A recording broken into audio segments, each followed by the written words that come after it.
The scan came back as noise, and Voron Isk did what he had been trained to do with noise. He filed it.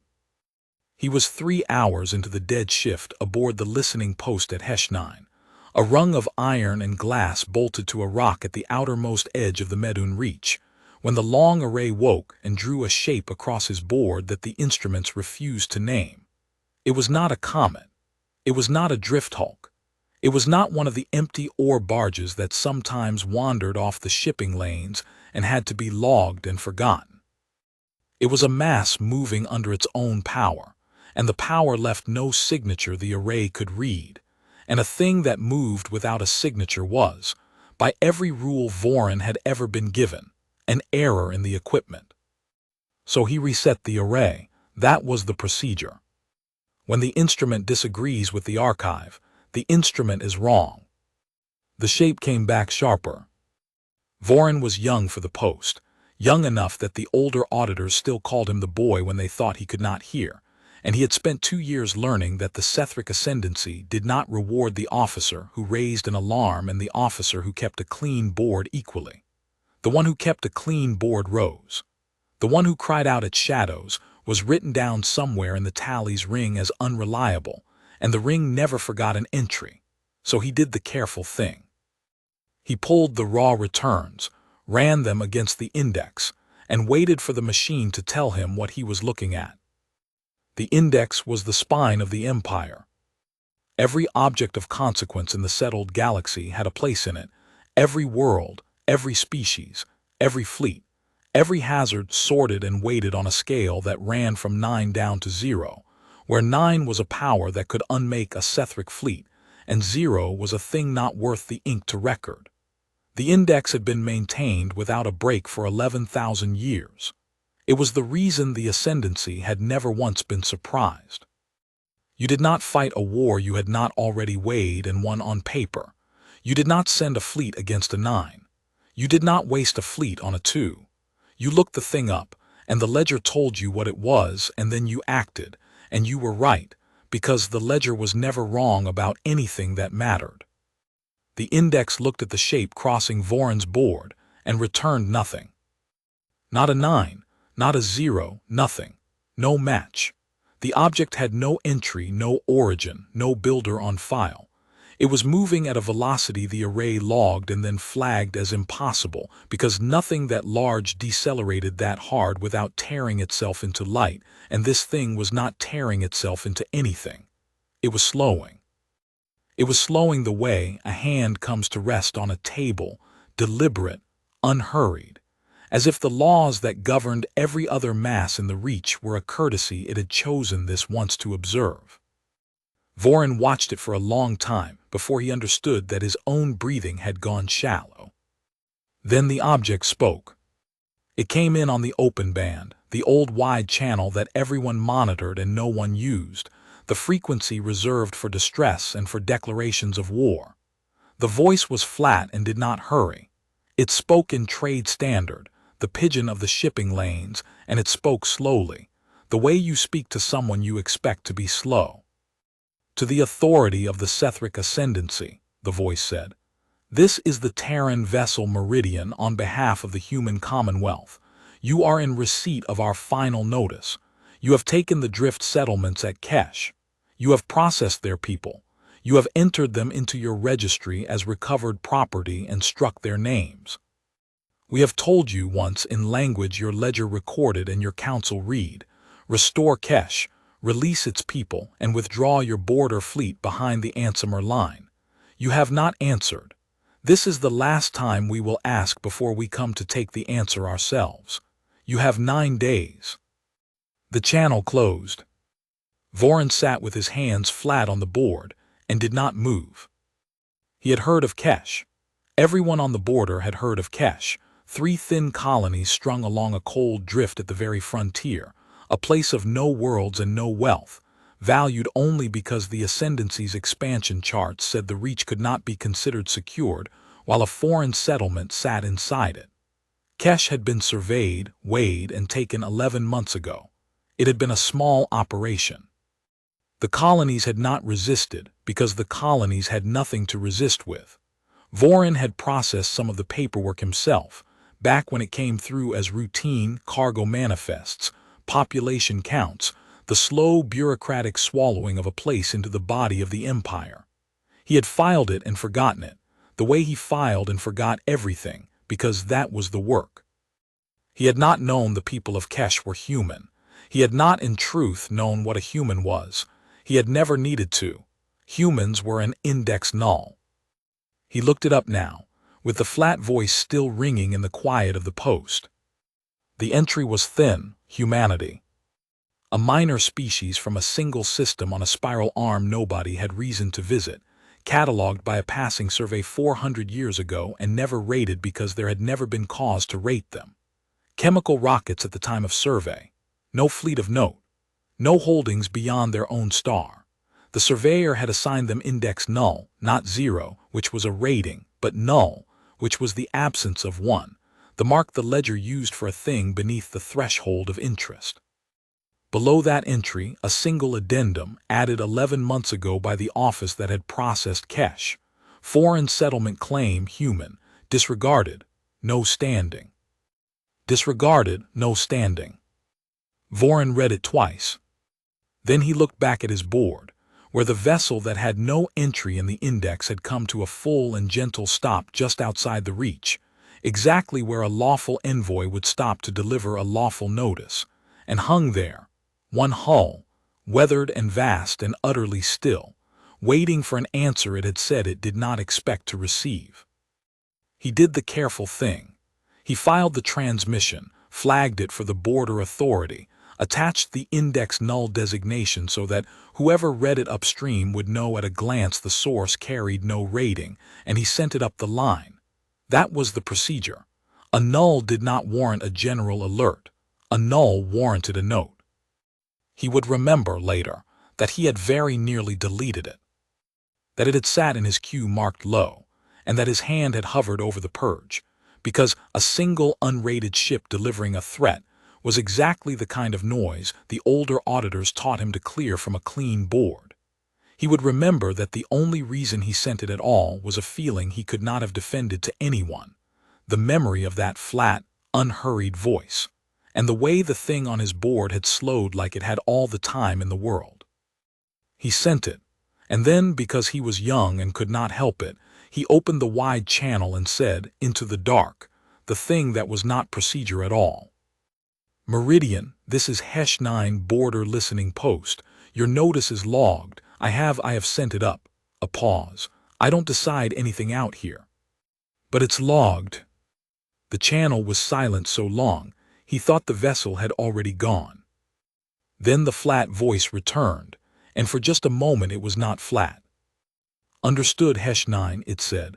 Thank you for logging it. When it starts, get off that rock. The vessel turned, not fleeing, not fast, just a slow reorientation, like a face turning away from a conversation that was finished, and slid back into the dark it had come from, and left no signature going that the array could read any better than the one it had arrived with.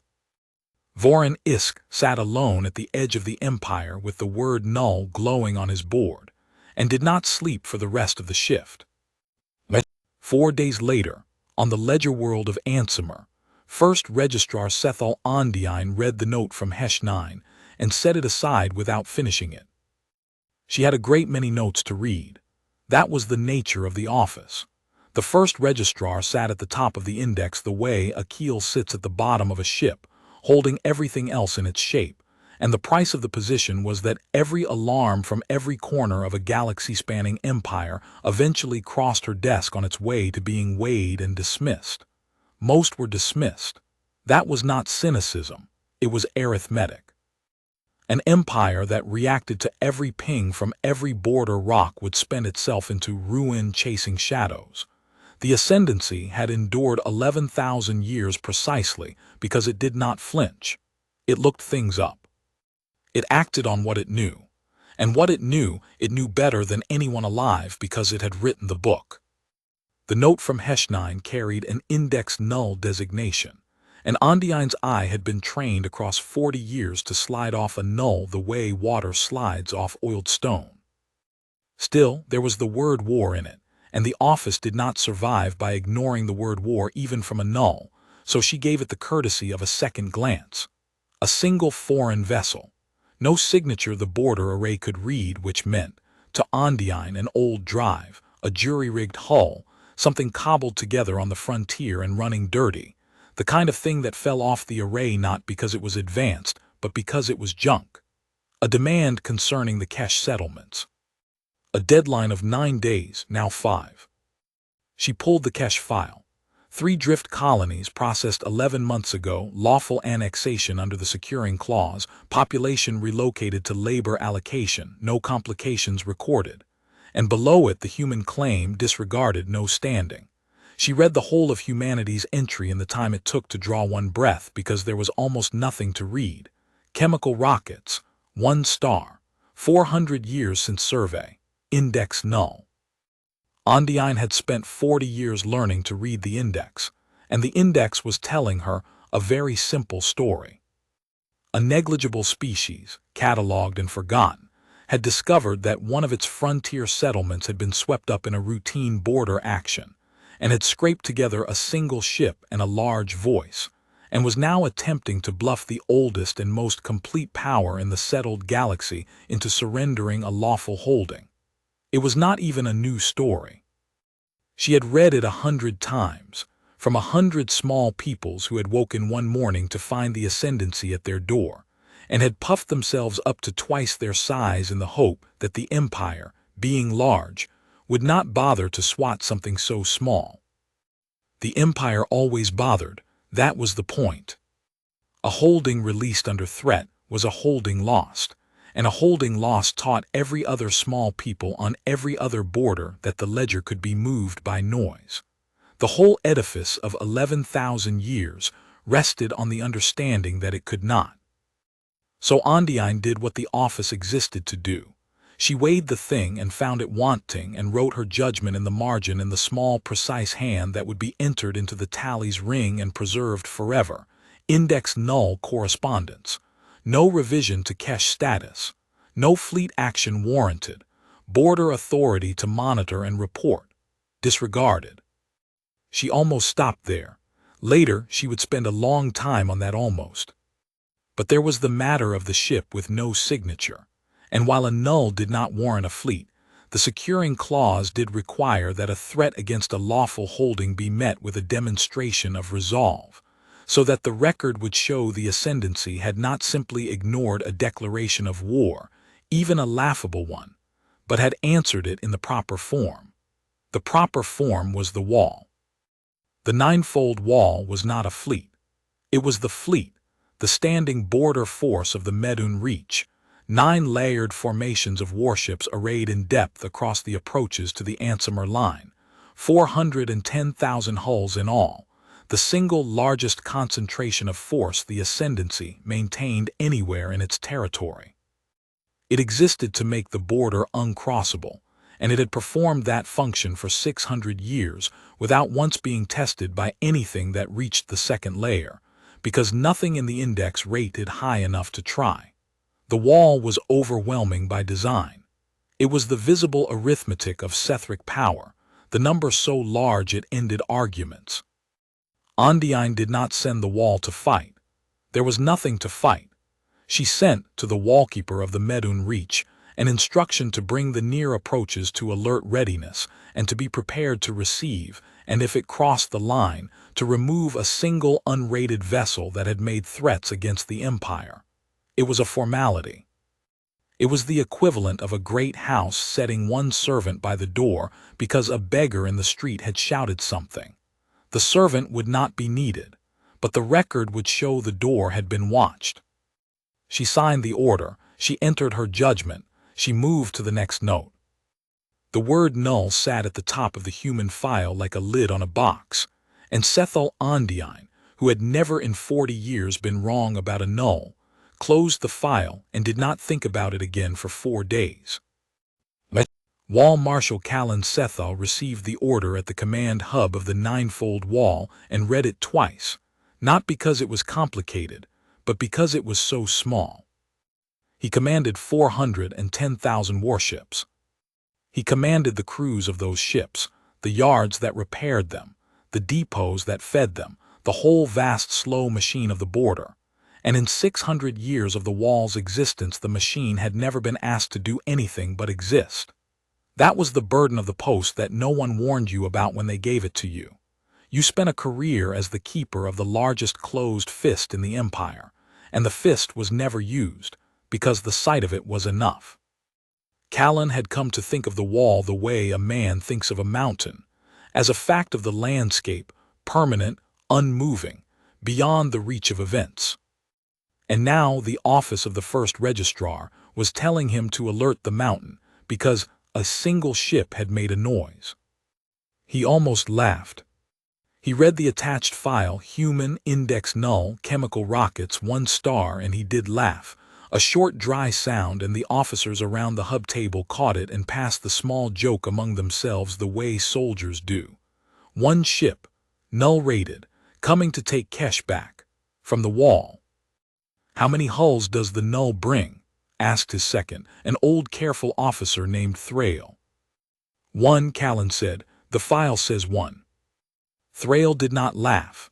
Thrail had been careful for so long that carefulness had worn a groove in him, and he did not like the note about the signature. 1 vessel the border array cannot read, he said. That is not nothing, Marshal. A drive we cannot see is a drive we do not have. A drive we cannot see is a drive that has broken and is leaking, Callan said, or a hull so old its emissions have decayed off our charts. The frontier is full of junk running dark. The registrar's own note calls it an index null. 40 years that woman has read the ledger. If it were anything, she would have sent more than a servant to the door. She sent us a formality. Callan stood because he had decided, and a marshal who has decided does not sit. Bring the first 2 layers to alert. Hold the rest at standing readiness. If the thing crosses the line, the first layer removes it and we log the removal, and the record shows the wall answered a threat in the proper form. That is all this is. That is all it will ever be. He gave the orders. The first layer of the 9-fold wall, 40,000 warships, more force than most empires ever assembled in their entire histories, came to alert around a single unrated hull that had not yet even appeared, and the arithmetic of it was so absurd that Callan let himself feel, for the first time in years, something like the old pleasure of command. 410,000 against 1. There was a cleanness to numbers like that. They did not lie. They did not require faith. You did not have to believe the wall would hold. You only had to count. He counted and he was satisfied, and he told the hub he would take his rest, and he did. He would remember that too. That on the last ordinary night of his life, he had slept well because he had counted, and the count had been on his side. On the 5th day, the deadline the human vessel had set arrived and passed, and nothing happened, and the wall relaxed 1 notch. And the officers who had made the small joke about the 1 ship made it again with less energy, the way a joke wears out. On the 6th day, nothing happened.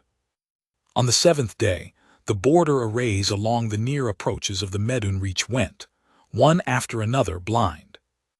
It was not an attack. That was what made it wrong.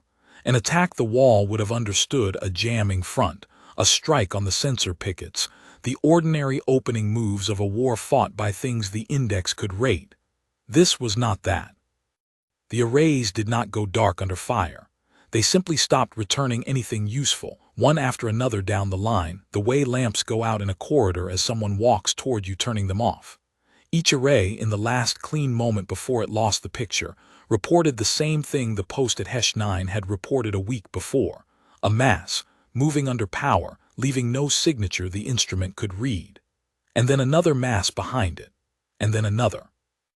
And then the array lost the ability to count, and reported only that the count was climbing, and then reported nothing at all. The duty officer who woke Wall Marshal Callan Sethal on the 7th night had been careful, the way Thrail had trained his people to be careful. And so, instead of saying we are under attack, which was not true, he said the thing that was true and was worse. "Marshal," he said, "the approaches have gone blind. Every array from Hesh out to the 4th picket. And before they went, they all logged contacts, unreadable contacts, a great many of them." Callan came up out of sleep clean, the way old commanders do. "How many is a great many?" The duty officer's voice did something Callan had not heard from one of his officers in 30 years. It wavered. "The last array to hold the picture," he said, "logged 900 before it lost the count. And it did not report that the contacts were the last of them, Marshal. It reported that they were the leading edge." Callan stood in the command hub of the ninefold wall and watched the leading edge of a thing his empire had rated null come out of the dark. And for the first time in his life, the numbers did not comfort him, because he could not get them to hold still long enough to count.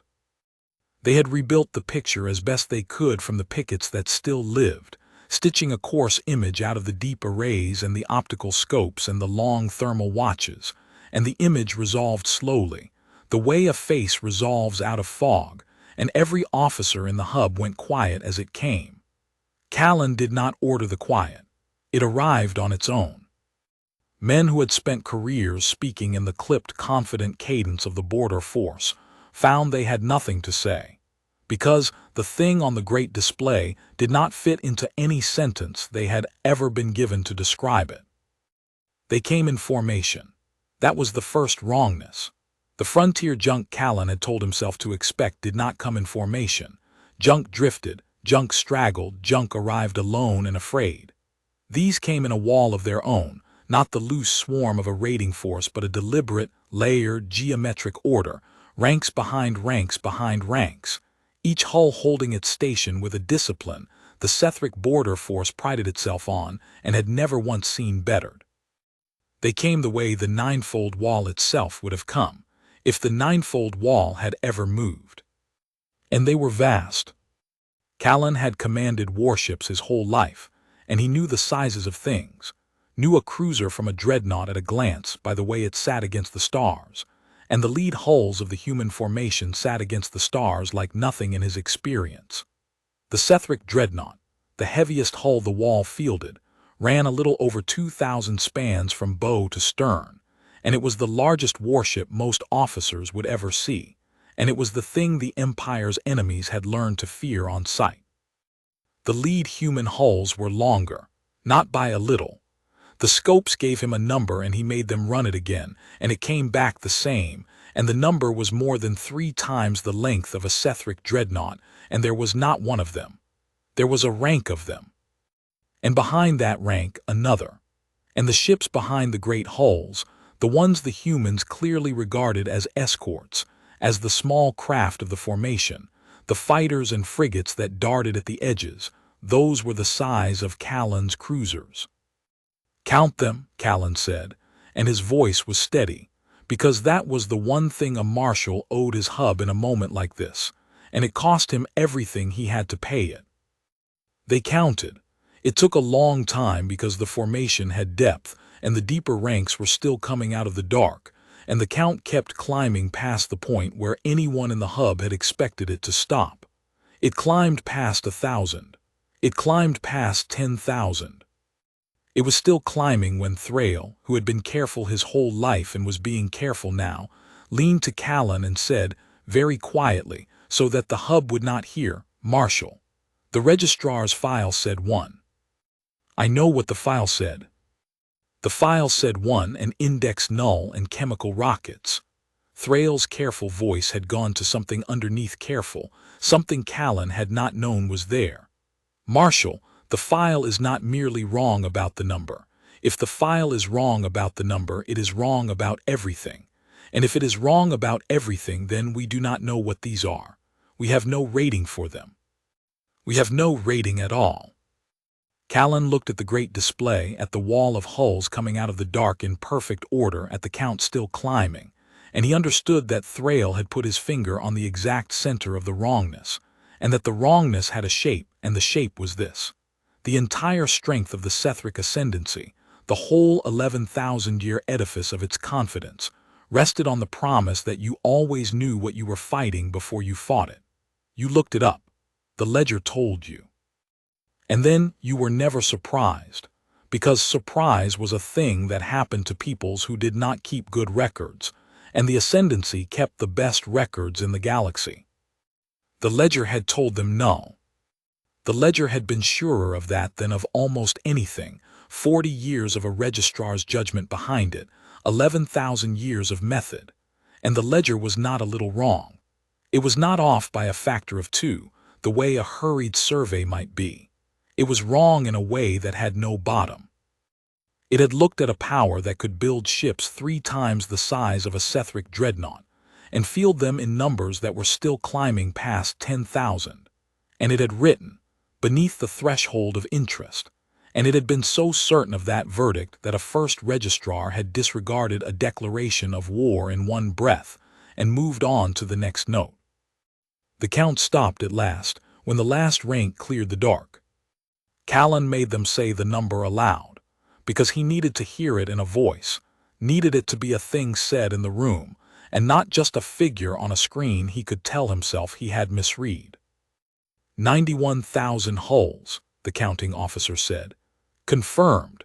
91,000 and rising in mass. The largest of them are still resolving. We may be undercounting the heavy ranks. 91,000. Against the walls 410. The arithmetic still favored the Ascendancy, 4-1 and better, and a week ago Callan would have taken 4-1 against anything in the settled galaxy and called it a slaughter in his favor. But the arithmetic had a rot in it now, because the 410,000 were things he knew, rated hulls with rated guns and rated crews, and the 91,000 were a null, an absence of rating, a hole in the ledger where a number should be, and you could not divide a real number by a hole and trust the answer. The human formation reached the Ansimer line, the surveyed boundary, the place where the wall's authority began, and a foreign vessel became an invader by the plain letter of Sethric law, and it did not slow, and it did not signal, and it did not do any of the things Callan's whole career had told him a fleet did on the threshold of a war. It simply crossed. The way the single ship at HFY had come to rest like a hand on a table, the whole armada crossed the line like it did not recognize the line was there, like the boundary that it held for 600 years was a thing drawn on a map in another empire's hand. And then, only then, the flat voice came again on the old wide channel, the same voice that had spoken to a frightened boy on a border rock 9 days before, and it addressed the ninefold wall. Sethric Border Force, it said. This is the Terran Armada. Your registrar disregarded our final notice. We are now inside your line. We will proceed to Ansimer. We will restore Kesh and its people from your registry, and we will withdraw. You are in our path. Stand aside and you will not be engaged.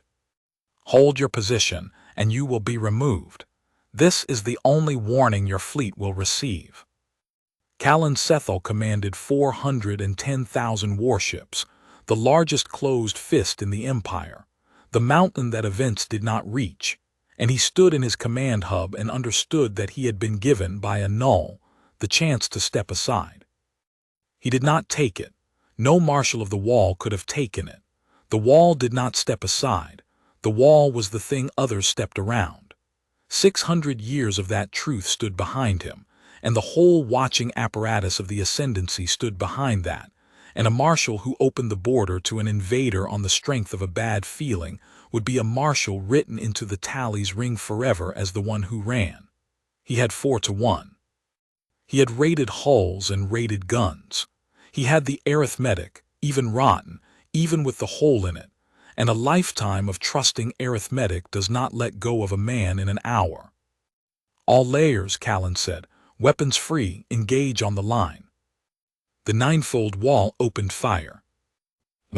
The gunner Pound, third of his rank aboard the forward battleship Ansek's Oath in the first layer of the wall, had been told his whole service that the moment would never come, and now that it had come he found he could not make his hands do anything but their drilled work, which was a mercy, because his mind had stopped being any use.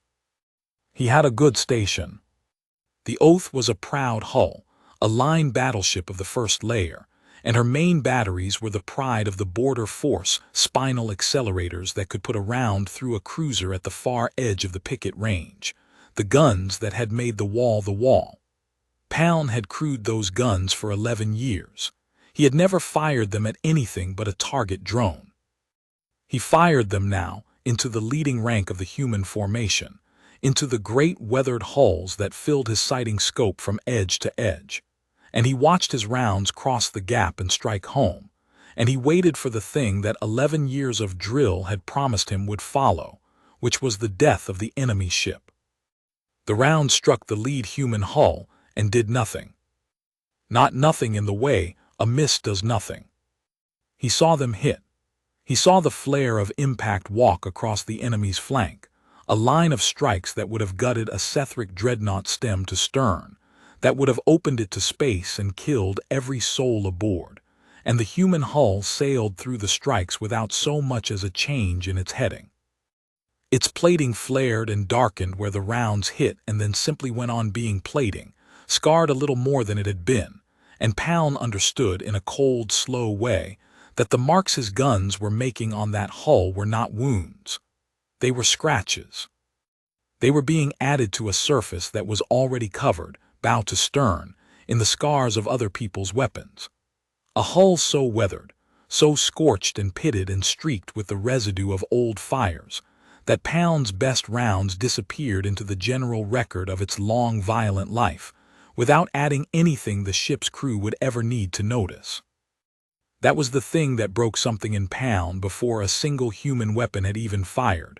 Not the size of the ships, not the number, the weathering.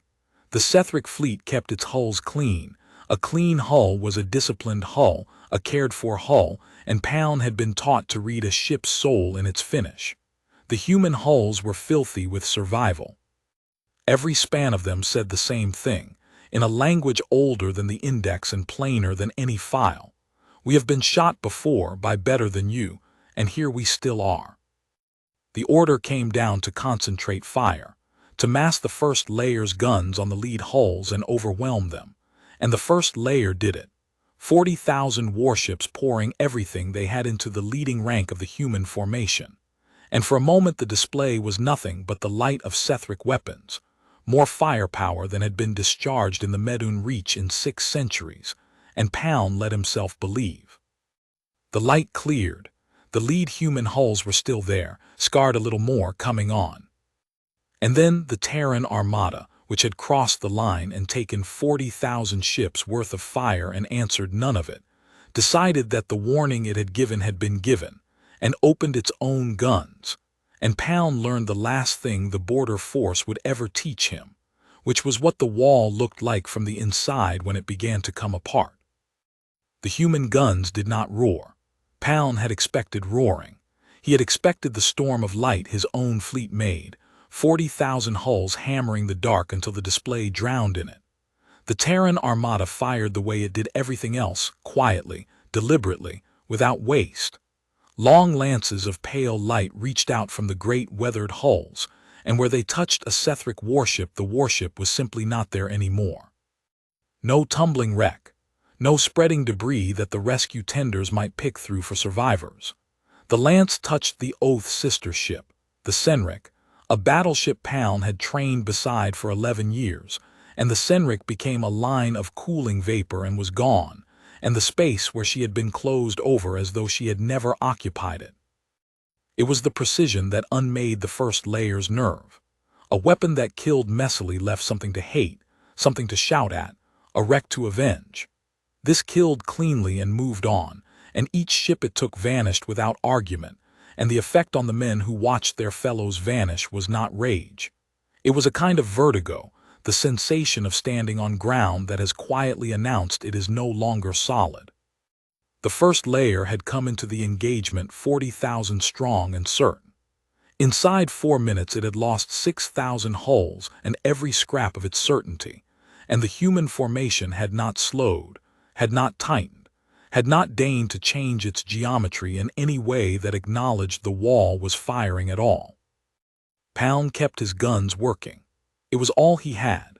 He put round after round into the nearest human heavy, watching the strikes vanish into the ship's long record of survival, and he understood that he was not fighting the enemy so much as writing on it, adding his small marks to a hull that had been marked by better than him for longer than the Sethric ascendancy had held the reach. And he kept firing anyway, because the alternative was to sit in the dark and wait his turn. His turn came. The Oath took a lance amidships, and Pound felt the great ship shudder once, a single deep note like a struck bell, and then the gunnery deck was open to the black, and the drill had him in a suit and moving before his mind had finished understanding that the ship was dying, and he was one of the 400 souls of the Ansec's Oath who lived, out of 1,100, because the human weapon had cut cleanly, and the clean cut had left a piece of the ship intact long enough for the survivors to reach the pods. He would think about that for the rest of his life, that the thing killing them had killed them so precisely that some of them had lived. Aboard the analysis picket Thren's Eye, holding station at the rear of the first layer, the survey officer Calic Orin had one task in the opening of the battle, and it was the task the Sethric ascendancy had trusted for 11,000 years above the guns themselves, to look at the enemy and tell the fleet what it was. He had the finest survey instruments in the border force, the deep scanners that had rated 100 hazards across a long career, and he turned them on the nearest human heavy in the first minutes of the engagement with the calm of a man doing the thing he was best at, and he waited for the readout that would give the fleet the enemy's weight, its power, its number on the scale from 9 to 0, so that the marshal could bring the correct force to bear. The readout did not come. The scanners reached the human hull and returned nonsense, not the absence of a signal, which Calic could have understood, but a flood of signal that resolved into nothing his instruments could parse, as though the ship were built of materials the survey had no entries for, running on principles the index had never catalogued, and the deep scanners, straining to force the unknown into the known, began to fail one after another, burning themselves out against a thing that would not be measured. Calic Orin watched the finest survey instruments in the border force die trying to rate a ship that had no rating, and he understood, in the last clean moment before his own picket was killed, the thing the whole empire would spend 20 years understanding, that the instrument had not broken. The instrument had done its work perfectly. It had looked at the enemy with everything 11,000 years of method could bring to bear, and it had reported truly that there was nothing in the book to compare it to, and the fleet, trained to distrust an instrument that disagreed with the archive, had thrown away the one honest reading it would ever get. The scanner had told them the truth on the first pass. The truth was that they were fighting a thing the archive could not hold, and the archive was the only thing they knew how to trust, and so the truth had nowhere in the fleet to land. At the command hub, Callan Sethal watched the first layer die, and made the decision that a lifetime of the wall demanded, and a lifetime of the wall had never prepared him to make. He committed the second layer, then the third. He did it because the arithmetic still said he must 410,000 against 91, and even now, even watching the first layer come apart, the marshal in him could not stop counting, could not stop believing that somewhere in that vast reserve of hulls was the number that would finally be too large for even this to swallow. That was the trap the wall had built for its own commanders across 600 years. It had taught them that force was arithmetic and arithmetic was destiny, and Callan could no more abandon that faith in an hour than he could stop his own heart by deciding to. So the layers went in. The second layer, 40,000 fresh hulls, folded into the fight and bought the human formation 11 minutes and died. The third layer bought 7, and the pattern of the dying was the thing that finally reached through Callan's faith and took hold of it, because the pattern did not change. The humans did not fight harder against the second layer than the first. They did not tire against the third. There was no escalation on their side, no committing of reserves, no moment where the enemy strained and showed the limit of his strength, because the enemy was not straining. He was proceeding.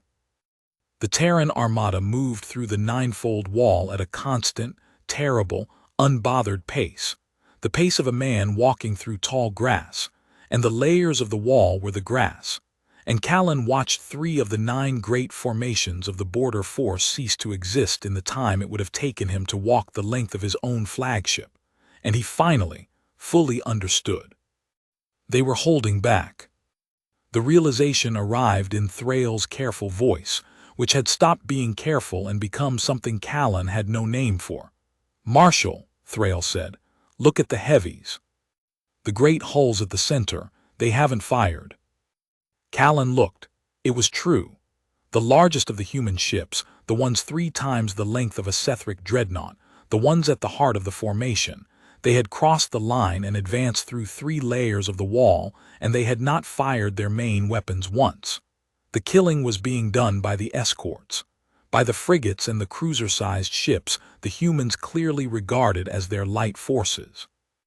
The great hulls simply came on, unhurried, unspent, holding whatever it was they held, and the fact that the wall was being dismantled by the enemy's light forces while his heavy forces watched was the single most frightening thing Callan Sethal had encountered in 50 years of soldiering, more frightening than the size of the ships or the number of them or the clean way they killed, because it meant the demonstration currently erasing his life's work was not the demonstration. It was the courtesy before it. "Signal the registrar," Callan said. His voice was still steady. He did not know how. Priority override passed every filter straight to the office of the first registrar. "Tell her." He stopped. He looked for the words a lifetime of records had given him and found that none of them fit, and so he used the words that were true. "Tell her the file is wrong. Tell her the human rating is wrong, all of it from the beginning. Tell her they are not a null. Tell her they were never a null, and we have opened a war with a power we cannot measure, and the wall is failing, and they warned us." The signal went out, override on override, punching up through 11 layers of a bureaucracy built across 11,000 years to slow exactly this kind of message down, and Callan did not wait to see if it arrived. He turned back to his dying fleet, and did the only thing left to a marshal whose arithmetic had betrayed him, which was to spend what remained of it as dearly as he could, so that, whatever the humans were, they would at least remember they had crossed the 9-fold wall. On the 3rd moon of Ithkar, deep inside the Medun Reach, well behind the line the wall had promised no enemy would ever pass, the ground battery gunner Senna Ol watched the sky fill up with something the alert had told her was impossible, and understood that the alert had been written by people who did not have to stand under the sky. Ithkar 3 was a garrison moon, a fortress rock studded with the heavy ground batteries that were meant to be the last redundancy, the guns that would break any force that somehow slipped past the wall, a force no one had ever believed would come, because the wall did not fail. Senna had spent 4 years on the rock, and in 4 years her battery had fired live exactly twice, both times at drifting debris that the automatics had flagged. She was young, younger than most on the crew, and she had taken the garrison posting because it was safe, because the border was where nothing happened, and she stood now at her station with her hands on the firing yoke and watched nothing happen its way toward her at the pace of a tide coming in. The human ships came down through Ithkar's thin sky, not in a storm but in a line, descending the way ships descend when nothing is shooting at them that they need to fear, and the batteries of Ithkar 3, 40 of the heaviest ground guns the Ascendancy had ever emplaced, opened up on them, and Senna Ol fired her yoke and put a ground round the size of a shuttle into the belly of a descending human heavy, and watched it strike, and watched the ship come on. She had time before it was over to fire 11 rounds. She had time to see all 40 batteries fire, and to see the human formation absorb the fire the way a wall absorbs rain. And she had time to understand that the last redundancy, the fortress that would hold when all else failed, was not going to hold either, was not even going to slow them, was one more line in the file that had been written wrong. The human heavies made planetfall on Ithkar 3, and they did not bombard the garrison, and that was the thing that Senna Ol carried out of that day, because it would have been kinder if they had. They did not glass the rock. They did not answer 40 batteries of ground fire with the annihilation the ascendancy would have delivered without a thought in their place. They landed, and they put down troops, human soldiers, in weathered armor the same filthy gray as their ships, moving with the same unhurried economy, and they took the garrison the way you take a thing that is already yours and has only forgotten it, section by section, quietly, thoroughly, and where the Sethric soldiers laid down their arms the humans let them live, and where they did not the humans killed them cleanly and moved on, and at no point did they seem angry. And at no point did they seem to be in any particular hurry, and by the time it was done, and Senna Ole stood in the wreck of her battery with her hands empty, and a human rifle trained on her chest, she had understood the thing the file had failed to understand, which was that these people were not conquering the Medun Reach. They were repossessing it. The human soldier who stood over Senna did not shoot her. He looked at her. She could not read the face behind the visor, but she could read the stillness of him, the total absence of the fury she had braced for, and he said, in bad trade standard, the words she would repeat for the rest of her life to anyone who would listen. "Kesh," he said, "you people took Kesh. You know what Kesh was to us." He waited as if she might answer, and she could not, and he nodded as though the silence was the answer he'd expected. "Neither did we. Little cold nothing at the edge of the map. 3,000 people nobody would miss." He gestured with the rifle not at her but at the sky, at the ships, at the whole vast machinery of the Armada filling the heavens over a garrison moon 300 light-years from Earth. "That's the point. You have to come this far for 3,000 people nobody would miss, or the number stops meaning anything." He lowered the rifle. "Sit down. Don't make me add you to it." Senna Ole sat down. Above her, the Terran Armada finished with the moon of Ithkar and moved on toward Ansimer, and it had not lost a single hull. First Registrar Sethel Ondiine received Wall Marshal Callan's override in the middle of a review of grain allocations for the inner worlds, and the first thing she felt, before the words had even resolved into meaning, was affront. Nothing came past every filter. The filters existed so that the office of the first registrar could do its work, so that the one desk that held the whole index in its shape was not drowned by the panic of every officer who had lost his nerve. In 40 years she had received exactly 4 override signals that had cleared every layer. 3 had been the deaths of Sethric high registrars. The 4th had been the discovery of a species rated 8, a genuine peer power, on a vector toward the inner worlds, and that one had begun the only real war of Ondine's career, a war the Ascendancy had won because it had known, because the Ledger had rated the enemy correctly, and the Empire had brought the correct force to bear. She read Callan's message, and she read it again, and the affront curdled into something she had not felt in so long that it took her a moment to name it. The file is wrong. The human rating is wrong, all of it from the beginning. They are not a null. They were never a null. We have opened a war with a power we cannot measure. They warned us. Ondiine did not at first believe it. This was the discipline of 40 years, and it did not fail her all at once. A marshal in the middle of a bad night could believe a great many things. That was why the office existed, to be the cold check on the panic of frightened men. She pulled the tactical feed from the Medun Reach, the raw picture the wall was sending back, and she looked at it with 40 years of judgment ready to find the marshal's error, the thing he had misread, the exaggeration that fear always added to a report. She found no error. She found 3 layers of the 9-fold wall simply gone.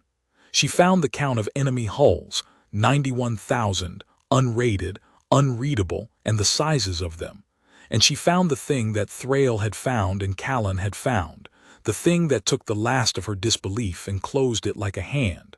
The heavies had not fired. The largest ships in the human formation had crossed her border and destroyed a third of the largest fleet in her empire and had not yet used their main weapons, and there was no reading of that picture, no discipline of judgment however cold. that did not end in the sentence the Marshal had sent her. They were holding back.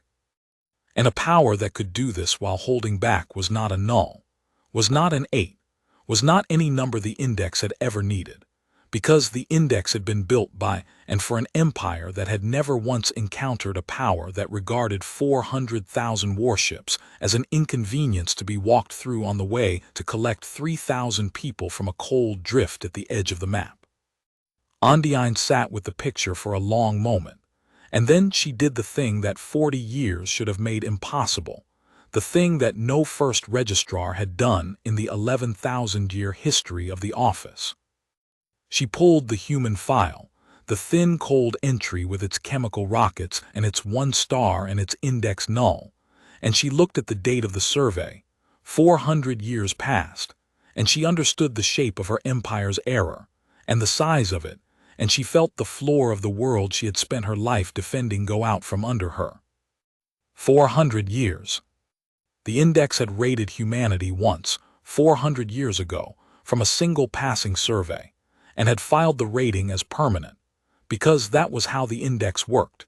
You rated a thing when you found it, and you did not re-rate it unless it forced you to, because re-rating everything constantly was impossible, and the whole method depended on the assumption that a thing did not change fast enough to matter between surveys.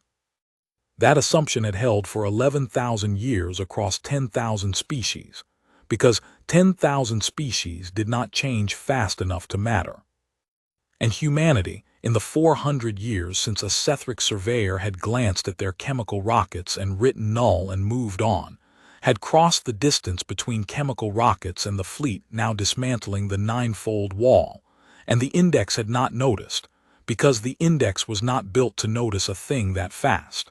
There was no procedure for it. There had never needed to be.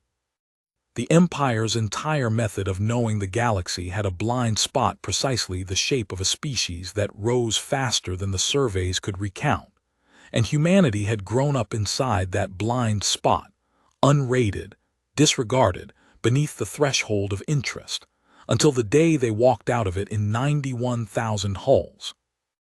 Ondiine had disregarded the warning.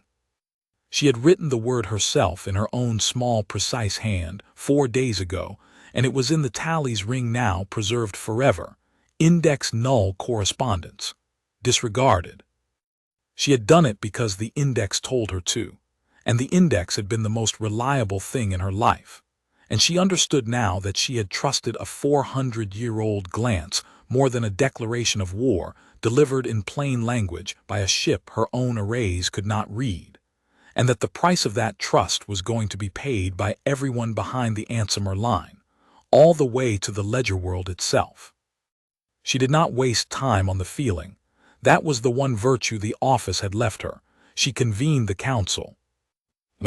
The War Council of the Sethric Ascendancy had not been convened in 90 years, and its members came to the chamber beneath the tally's ring in a fog of disbelief that Ondiine recognized because she had worn it herself an hour before.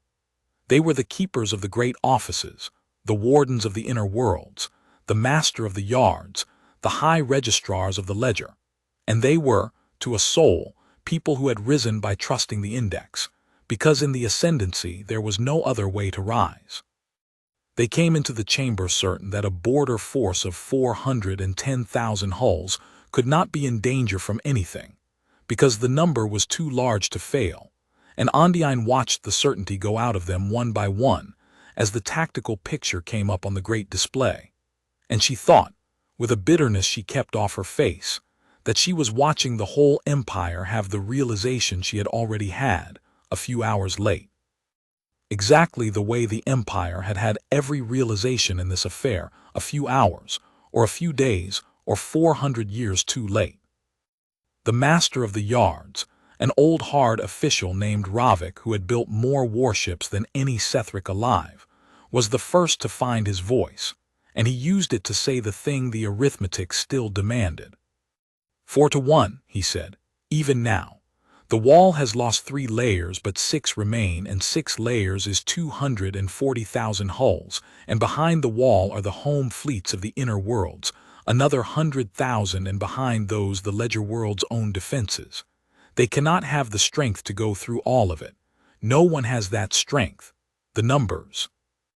The numbers are wrong, Ondiine said, and the chamber went silent because the first registrar did not interrupt the master of the yards, and because the words were heresy.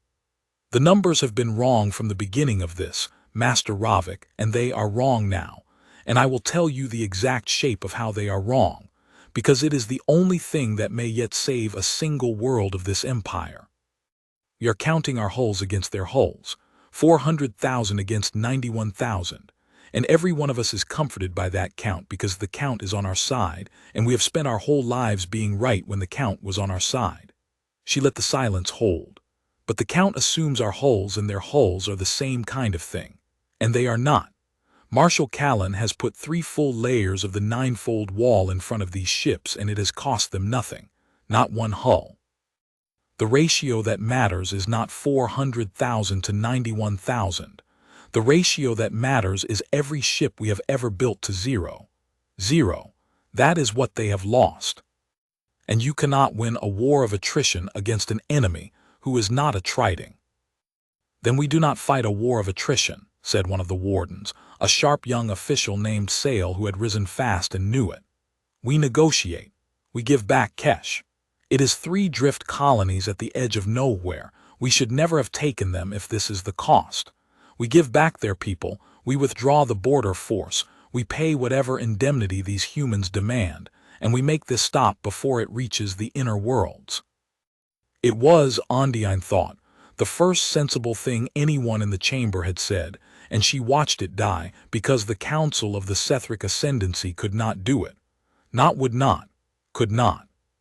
The master of the yards was already speaking over the young warden, and the high registrars were already reciting the securing clause, and the whole weight of 11,000 years was coming down on the one sane suggestion in the room, because to give back a holding under threat was to admit that the ledger could be moved by force.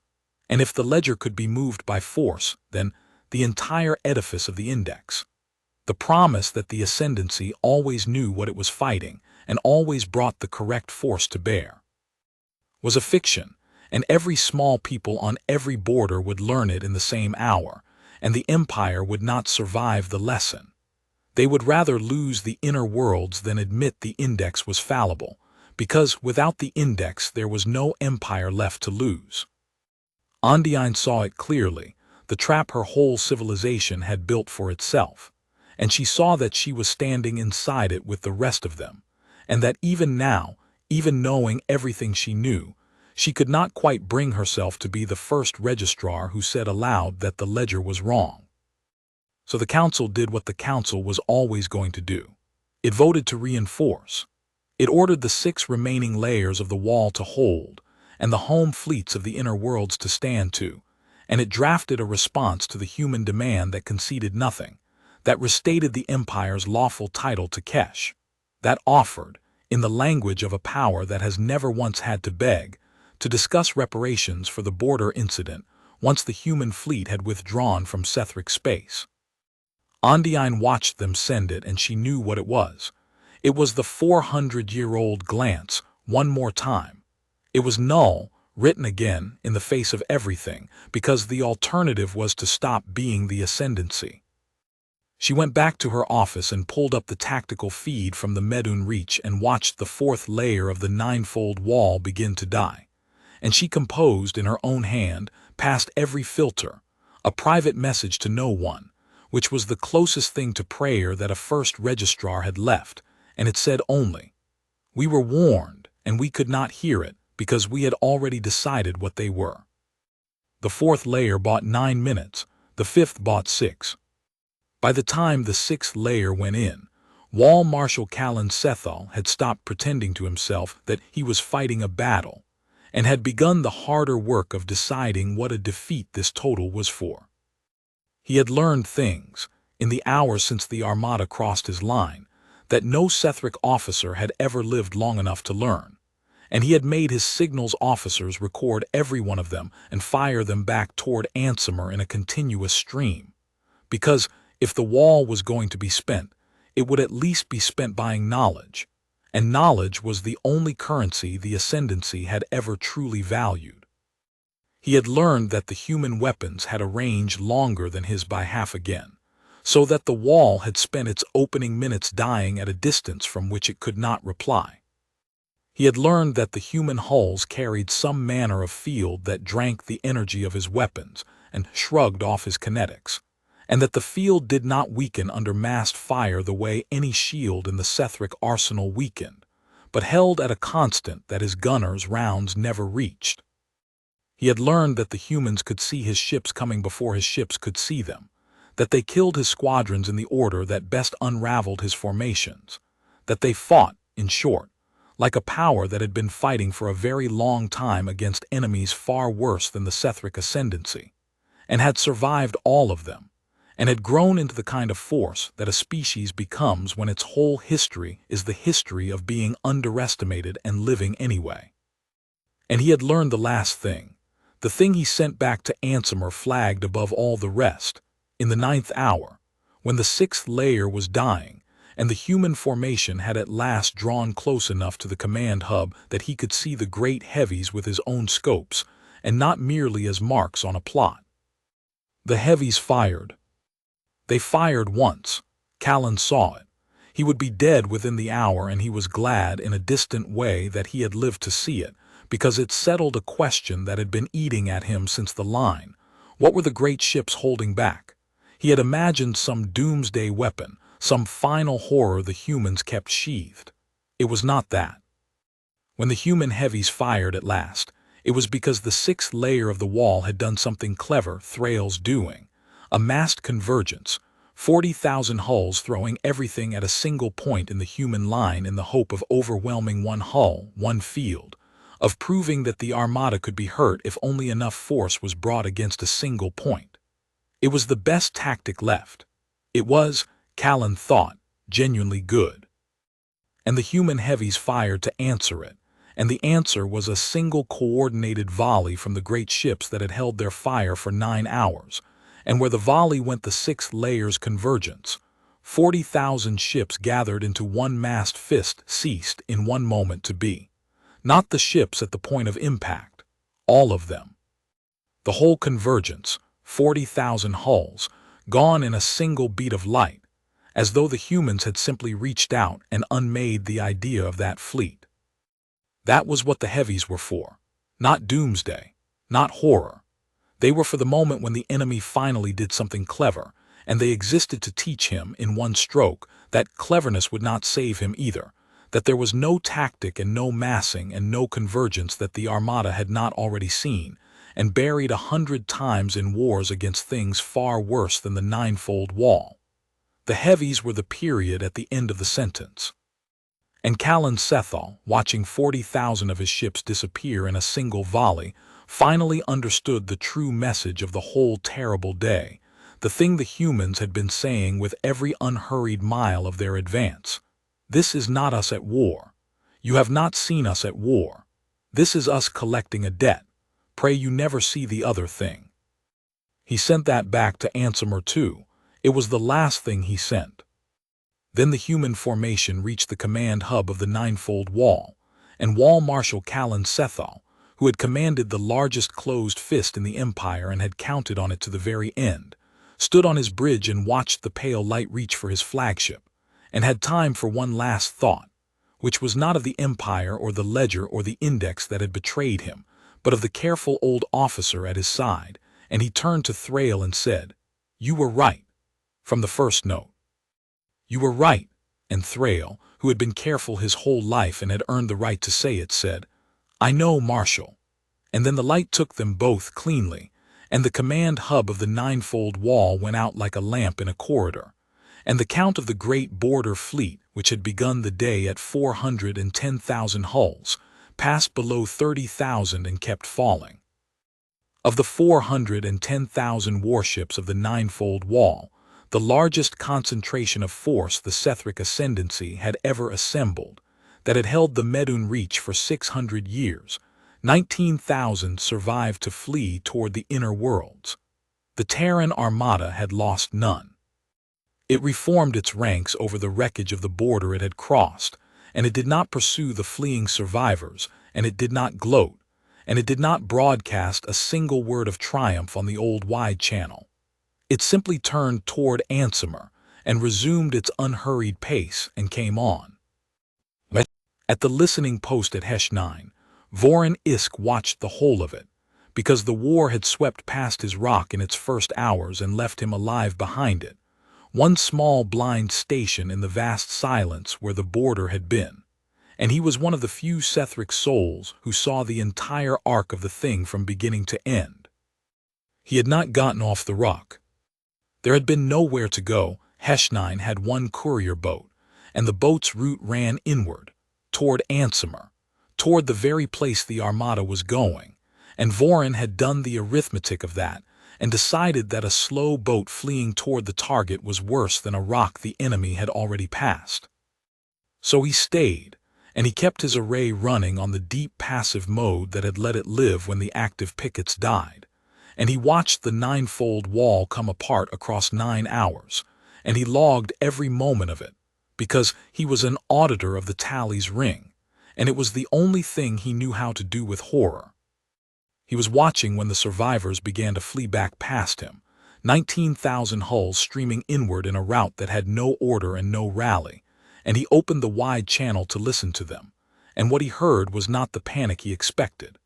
It was worse than panic.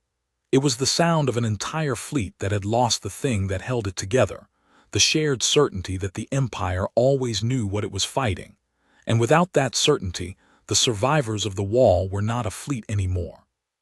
They were 19,000 crews who had watched the ledger be wrong, and a Sethric who had watched the ledger be wrong was a Sethric who did not know what anything was anymore, and the channel was full of their voices asking, over and over, the question that had no answer in the index. What are they? What are they? We hit them and they didn't die. What are they? And then on the same channel, threading up through the babble of the rooted fleet, the flat human voice returned, and it was not speaking to the wall this time. It was speaking to all of them, to every Sethric ear in the Medun reach, on the open band, unhurried, and Voron recognized it, because he had heard it 9 days before at the edge of the Empire, and it had said thank you for logging it, and get off that rock. Sethric Border Force, the voice said. Survivors of the wall, you are not being pursued. Go home. Tell them what you saw. Tell them we gave a warning and the warning was true, and this is what true costs. Tell them we are coming to Ansimer, and when we reach it we will ask one more time in the same words we used the first time. Tell them to have a better answer ready than the one your registrar gave, because we have crossed 400,000 ships to ask the question again, and we will not enjoy asking it a third time. A pause, and then the voice did the thing Voron remembered, the thing where it stopped being flat. And tell the boy at HFY we saw his light still running. Good work, auditor. Keep logging. Voron Isk sat alone at the edge of the ruined border with his passive array still running and his hands flat on his board, exactly as he had sat 9 days before, and understood that the enemy destroying his empire had, twice now, been kinder to him than his own chain of command had ever been, and he did not know what to do with that, and so he did the only thing he knew how to do. He kept logging.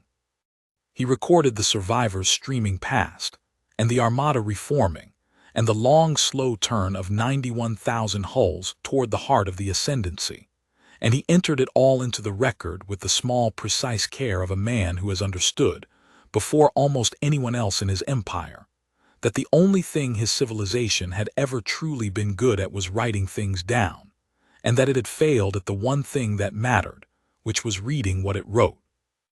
The inner worlds of the Sethric ascendancy learned that the ninefold wall had fallen from the survivors before they learned it from the government, and that was the beginning of the second thing the Armada did to the Empire, which was worse than the first, because the first was only the destruction of a fleet. 19,000 rooted hulls do not arrive quietly. They came into the inner systems in 1s and 3s and broken squadrons, crews half-mad with what they had seen, and they carried the story with them faster than any official channel could contain it. And the story could not be contained because the story was true and the official version was a lie, and the citizens of the inner worlds could tell the difference.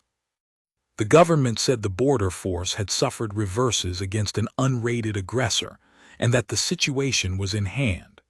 The survivors said the wall was gone, all of it, 400,000 ships, and that the thing that had done it had not lost a single hull and had told them to go home and warn everyone. And the citizens of the inner worlds, who had lived their whole lives inside the promise that the ascendancy always knew what it was fighting, listened to both versions and believed the one that came with the smell of fear on it, because fear does not know how to lie. The panic began on the yard world of Kale, where the master of the yards had his greatest shipworks, and it spread inward along the shipping lanes at the speed of every fast boat that could be bought or stolen, and within 2 days it had reached the ledger world itself. And Ansimer, which had not known a day of fear in 6 centuries, discovered fear all at once and did not have the instruments to manage it. There were no procedures. That was the thing First Registrar Ondine kept returning to, in the long sleepless hours as the Armada came on. There were procedures for everything in the ascendancy, 11,000 years of accumulated method for every circumstance an empire could encounter. Except this one, except the arrival of a power the index had not rated, because the whole point of the index was that this could not happen, and a civilization does not write procedures for the thing it has staked its entire existence on being impossible. She threw the home fleets into the Armada's path anyway. There was nothing else to do. The Council would not concede Kesh, and so the war continued, and a war that continues must be fought, and Ondine, who was not a soldier but was the only official left with the nerve to give orders, gave them. She committed the home fleet of the yard world Kale, 60,000 hulls, the second largest fleet in the empire, at the approaches to the inner systems, and she did it with no illusion that it would win, because she had seen the tactical picture from the wall and had learned the one lesson that Marshal Callan had died teaching. The ratio that mattered was every ship the empire had ever built to 0. She committed the fleet of Kale to buy time. Time for what she could not have said. Time was the only thing left to buy, and she bought it with 60,000 hulls, and the Armada spent 11 hours going through them, and it lost none. But the fleet of Kale did one thing the wall had not, and it was Ondine's doing, because she had studied the wall's death with the cold attention of an auditor, and had found the single place where the humans might be reached. She had noticed that the Armada slowed barely, but measurably, whenever it passed a Sethric world with a population on it. It did not slow to bombard. It slowed the opposite way. It slowed to be careful, to route its advance around the inhabited places, to avoid the civilian traffic fleeing the war, to take the garrison moons and the shipworlds without touching the cities. The humans who could unmake 40,000 ships in a single volley were spending effort, measurable effort, to avoid killing Sethric civilians, and Ondine had looked at that fact for a long time before she understood what it meant and what it was worth. It meant they were not here to end the ascendancy. A power that could destroy the wall without loss could have burned every world of the empire from orbit and gone home, and it had chosen instead to walk its fleet 300 light-years across settled space, taking each obstacle in its path with a care that cost it time, in order to deliver a demand and collect a debt and withdraw. The Armada's restraint was not weakness, and it was not mercy in the soft sense.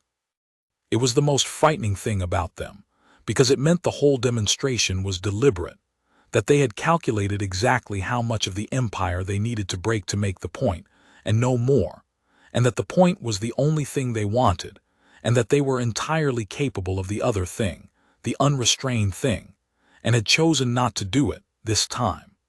It was the discipline of a power so far beyond its enemy that it could afford to be precise about how much of him to destroy.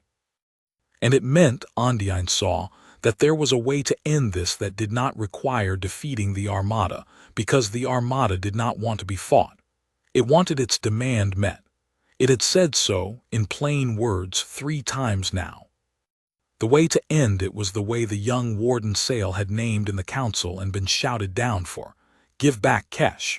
restore its people, withdraw the border force that no longer existed, meet the demand in the same words it had been made, and the Armada would, by everything it had shown, turn around and go home. The trouble was that the Council could not do it, and the trouble beneath that trouble was that Ondiine was no longer certain she wanted the Council to do it, because a part of her, the part that was 40 years of the Index, the part that had risen by being right, could not stop believing that somewhere ahead was a number large enough, a fleet vast enough, a defense deep enough to make even this stop. It was the same faith that had killed Callan. She recognized it in herself and could not root it out. The Empire's whole strength had become the Empire's disease. It could not stop counting, could not stop believing in the Count, could not accept that it had finally met the one thing in the galaxy that the Count did not describe. The young Warden Sale was the one who broke, and it was the breaking of Sale that finally moved the Council, and Ondiine would remember it as the only clean thing that happened in those days. Sale had a world. That was the thing about the Wardens that the High Registrars who kept the ledger sometimes forgot. The Wardens governed places, real places with real people, and Sale's world was Thessain, a green inner world of 900 million souls that sat, by the geography of the war, directly on the shortest line between the fallen fleet of Kale and the ledger world of Ansimer, which meant the Armada was coming through Thessain's system. Not to Thessain.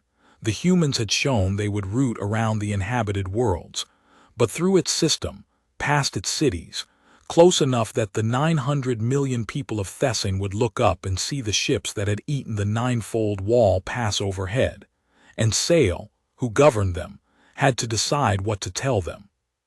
Sale went to the Council one last time and did not ask them to concede Kesh, because Sale had learned that asking did not work.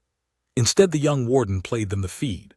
The raw feed from Thessain's own orbital watch, the Armada passing through the system, 91,000 hulls in perfect order, and threaded through it on the wide channel the human voice, patient, unhurried, saying to the watching world the thing it said to every Sethric world it passed: "We are not here for you. Stay in your homes." This ends when your government answers a question it was asked 20 days ago. Ask them why they have not. "They are telling my people to ask us why," Sale said to the Council, quietly, in the silence after the feed. 900 million people on Thessain alone and every world behind me, all of them now asking their government the same question the humans put in their mouths. Why have we not answered? Why is the wall gone and the fleet of Kale gone and our sky full of foreign ships, over 3 drift colonies at the edge of the map that we should never have taken, and we have no answer? There is no answer. There is only the securing clause and the index, and 11,000 years of never having to say aloud that we would rather lose the inner worlds than admit the ledger can be wrong. Sale looked around the chamber, at the Master of the Yards, at the High Registrars, at Ondiine. "I will not say it to my people.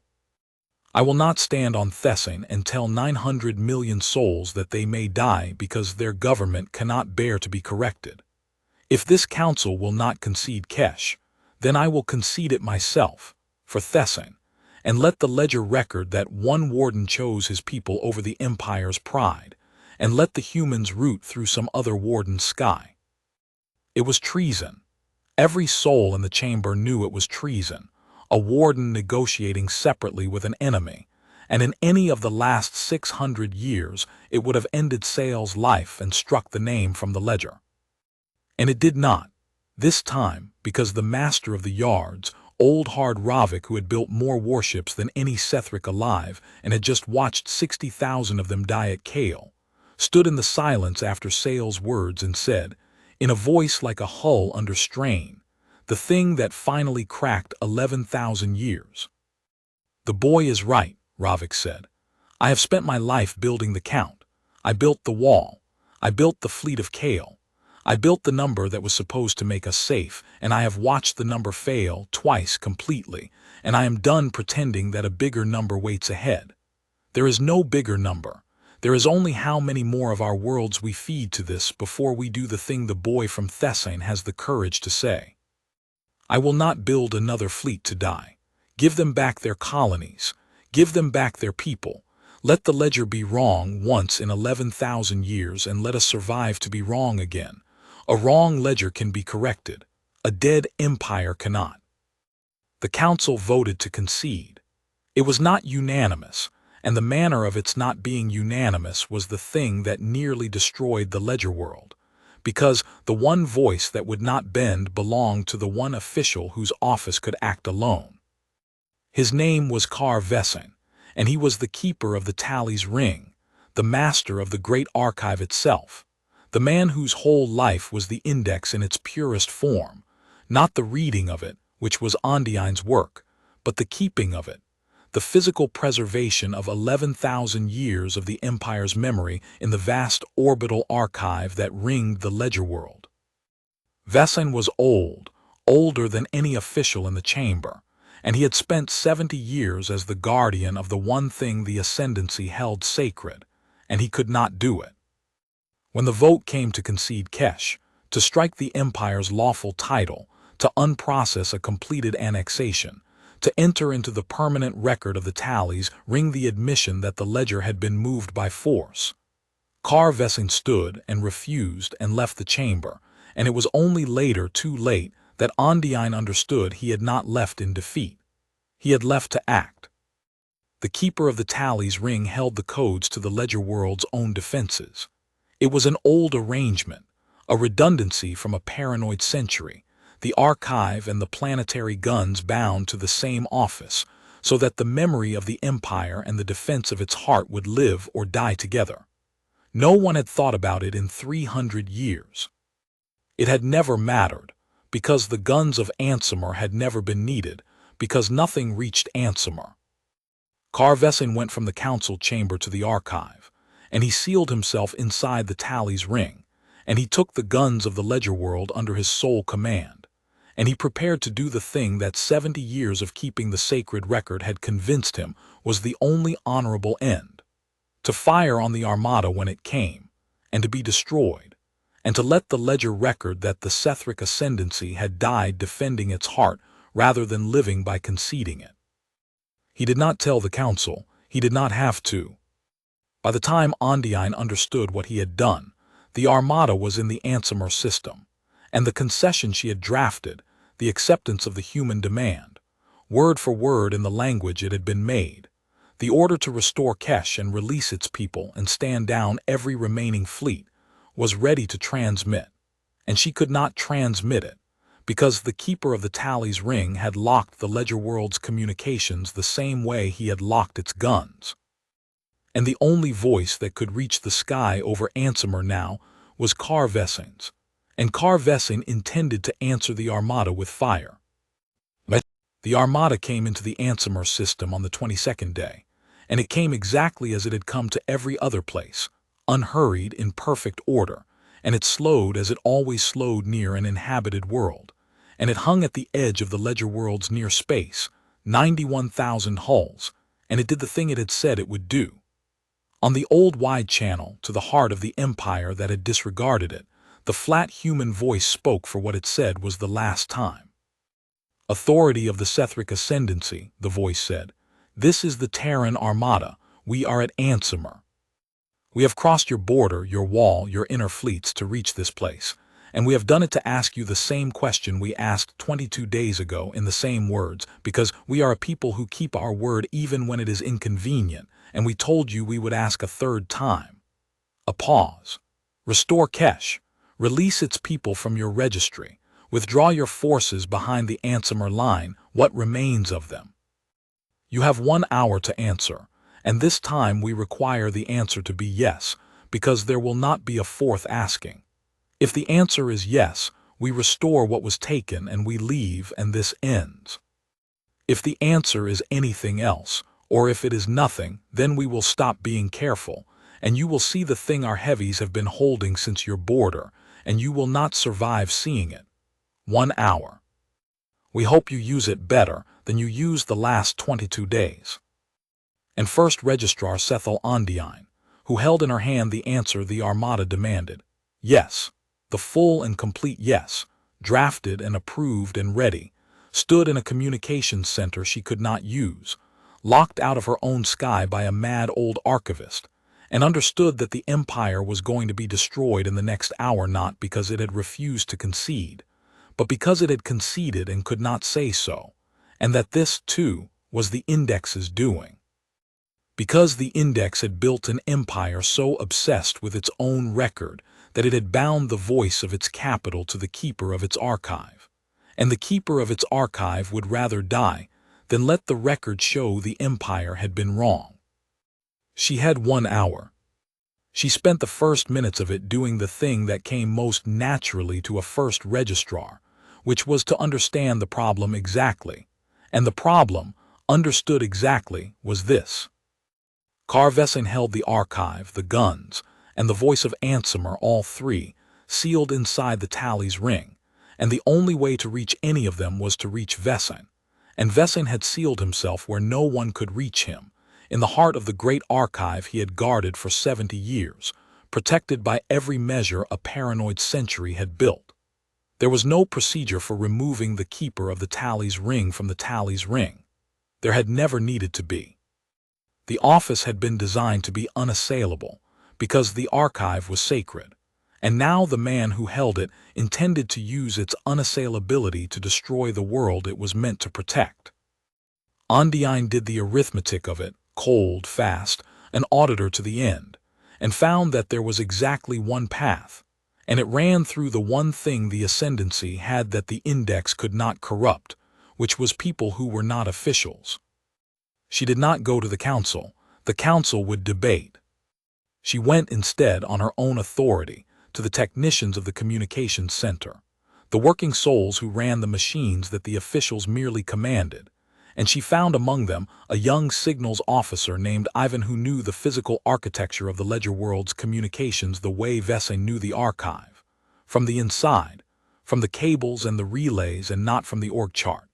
And she asked Ivan a question no first registrar had ever asked a signals technician, which was, "If I cannot use the sky, is there another way for a voice to reach the Armada?"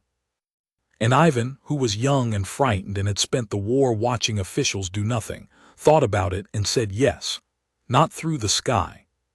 Through the deep relay, the old hardline network that carried the Empire's most secure traffic, the network that ran beneath the sky channels, and that Vesin, thinking like an archivist and not like a signals officer, had not thought to lock, because it was not part of the archive and not part of the guns, and so had not occurred to him as a thing that mattered. The deep relay could reach the border stations. And the border stations, some of them, still had working wide-channel arrays pointed outward, at the space the Armada had come from and was now behind. One border station in particular, a listening post at the very edge of the Medun Reach that had survived the war by running passive, that was still logging, still connected to the deep relay, still pointed at the dark. #9. Vorin Isk had been awake for most of 30 hours when the deep relay woke, and he almost did not answer it, because the deep relay never carried anything for a border listening post, and a message on a channel that never carried messages was exactly the kind of anomaly a careful auditor learned to distrust. Then he saw the origin code, and the origin code was the office of the first registrar of the Sethric Ascendancy, and Vorin Isk, alone on his rock at the edge of a ruined empire, opened the channel with a hand that was not quite steady. The voice that came through was a woman's, old, precise, and stretched thin over something Vorin recognized, because he had been living inside it for 22 days, which was fear held down by discipline. "Listening post #9, the voice said. "This is First Registrar Sethal Ondiine. Auditor, I do not have time to explain, and you do not have time to disbelieve me, so I am going to tell you the truth quickly and trust that you are the kind of officer who logs things honestly, because your record says you are, and because a human fleet has twice now singled you out by name, and that is the only credential either of us has left. Ansimer is going to be destroyed within the hour. The Council has voted to meet the human demand. I have the concession. I have it ready, the full yes, and I cannot transmit it, because the keeper of the Tally's ring has locked the sky over the ledger world and intends to answer the Armada with fire and die. The only voice that can still reach the Armada is yours. Your array is on the deep relay. Your wide channel still points at the dark, and the humans monitor the open band across the whole reach. I have watched them do it. If you broadcast, they will hear it. I'm going to give you the concession and the authentication codes, and you are going to send it to the Terran Armada on the open band, in the Empire's name, because I cannot, and you can, and there is no one else. Will you do it? Vorin Isk sat with his hands flat on his board, at the edge of the Empire, exactly as he had sat on the first night, and he thought briefly. In the 2 or 3 seconds a careful auditor gives even to a decision like this, about what he was being asked to do. He was being asked to speak for the Sethric Ascendancy, a junior auditor on a border rock, transmitting the surrender of the oldest empire in the settled galaxy, on the strength of a voice on a channel that never carried voices. It was the most irregular thing he could imagine. It was, by every rule he had ever been given, exactly the kind of anomaly a careful officer cleared from a clean board. And he understood in the same 2 or 3 seconds that the rules he had been given were the rules that had lost the wall, that the whole disaster had happened because his empire had trusted its records over the plain evidence of its eyes, had cleared the anomaly and kept the clean board, had disregarded the thing it could not file. He had done it himself on the first night. He had nearly deleted the warning. He had sent it up marked low, attached the word null, done the careful thing, and the careful thing had been wrong, and 400,000 ships had died of it. Yes, Vorin said, send me the concession, I'll transmit it. The hour ran down while Vorin Isk did the most careful work of his life.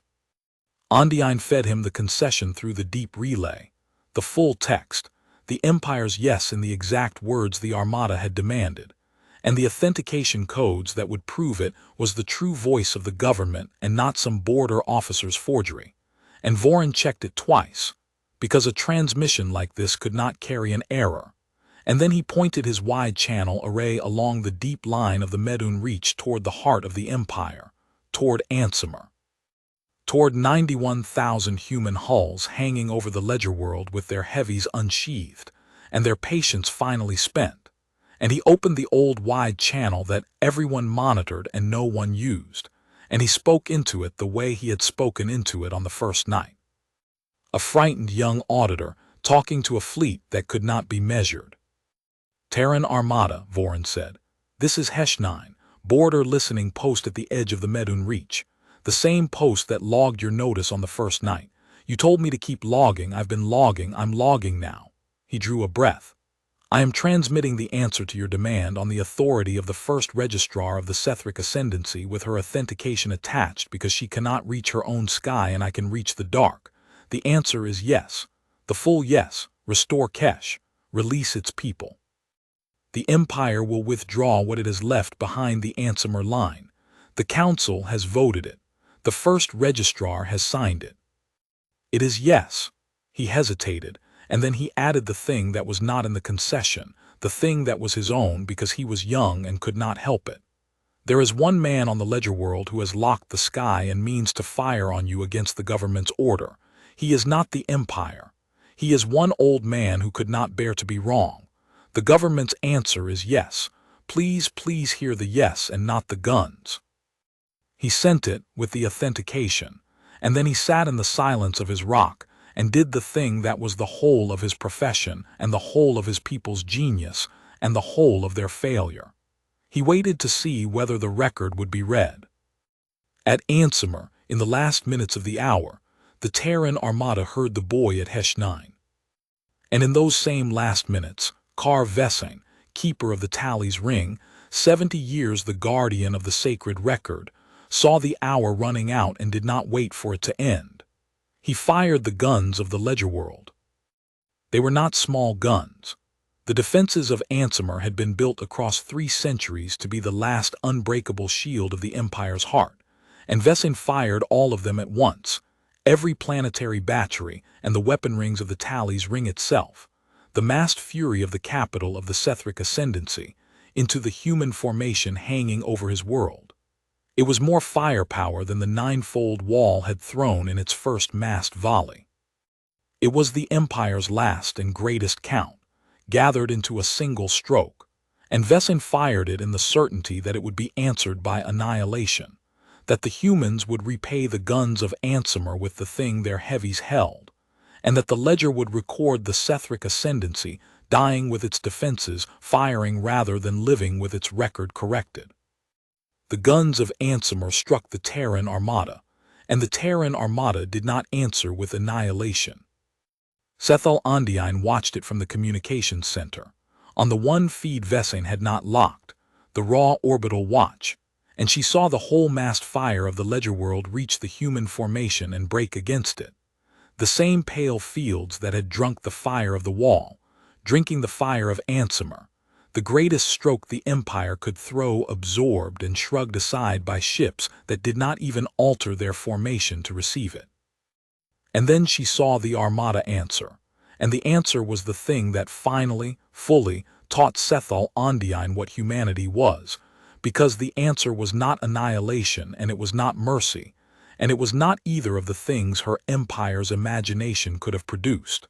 The answer was precision. The human heavies fired, but they did not fire on Ansimer. They did not fire on the cities, or the government, or the 900 million souls sail governed on Thessin, or the billions on the ledger world below. They fired on the guns.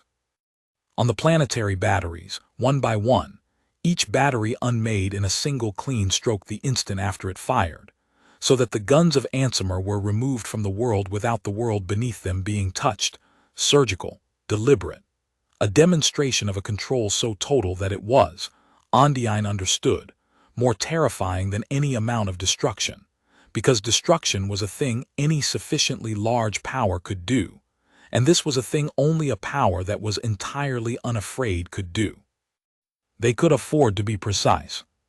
They could afford to disarm the Empire's heart without harming it, to take away the guns of the capital like an adult taking a weapon from a child, because there was nothing the Empire could do to them, nothing at all, and they knew it, and so they did not need to kill more than the guns. And the tallies ring, the great archive, the sacred record, 70 years of Carvesin's life, the physical body of the index itself. The human heavies took its weapon rings and left the archive whole. They disarmed it and spared it. They removed the ability of the ledger to fire and preserved every entry of the ledger's 11,000-year memory, untouched, because they were not there to destroy the Empire's record. They were there to correct one line of it. When the guns of Ansimer were gone, the sky over the ledger world went quiet, and into the quiet came the flat human voice one last time, and this time it did not address the authority of the Sethric ascendancy, or the border force, or the survivors of the wall. It asked for one specific person. "First Registrar Sethal Ondiine," the voice said. "We received your answer through your listening post at HFY. We accept it. We are not going to destroy your world. The officer who fired on us fired against your order, and we have taken his guns and left him alive, because you told us he was one man and not the Empire, and we believed you, the same way we believed the boy on the rock. We would like to speak with you directly, Registrar, before we begin. Not to threaten you. That part is over, to make sure that what we restore is restored correctly, because we have learned at great cost that your Empire's records are the only thing it truly listens to, and we intend to use them." A pause. "Come to your archive, Registrar. We will meet you there. Bring whoever keeps the ledger." Ondiine went to the tally's ring. She found Carvesin there, in the heart of the archive he had guarded for 70 years, alive, disarmed, sitting among the vast silent stacks of the Empire's memory, with the look of a man who had prepared his whole soul for a death that had not come, and did not know how to go on living past it. He did not resist her. He had nothing left to resist with.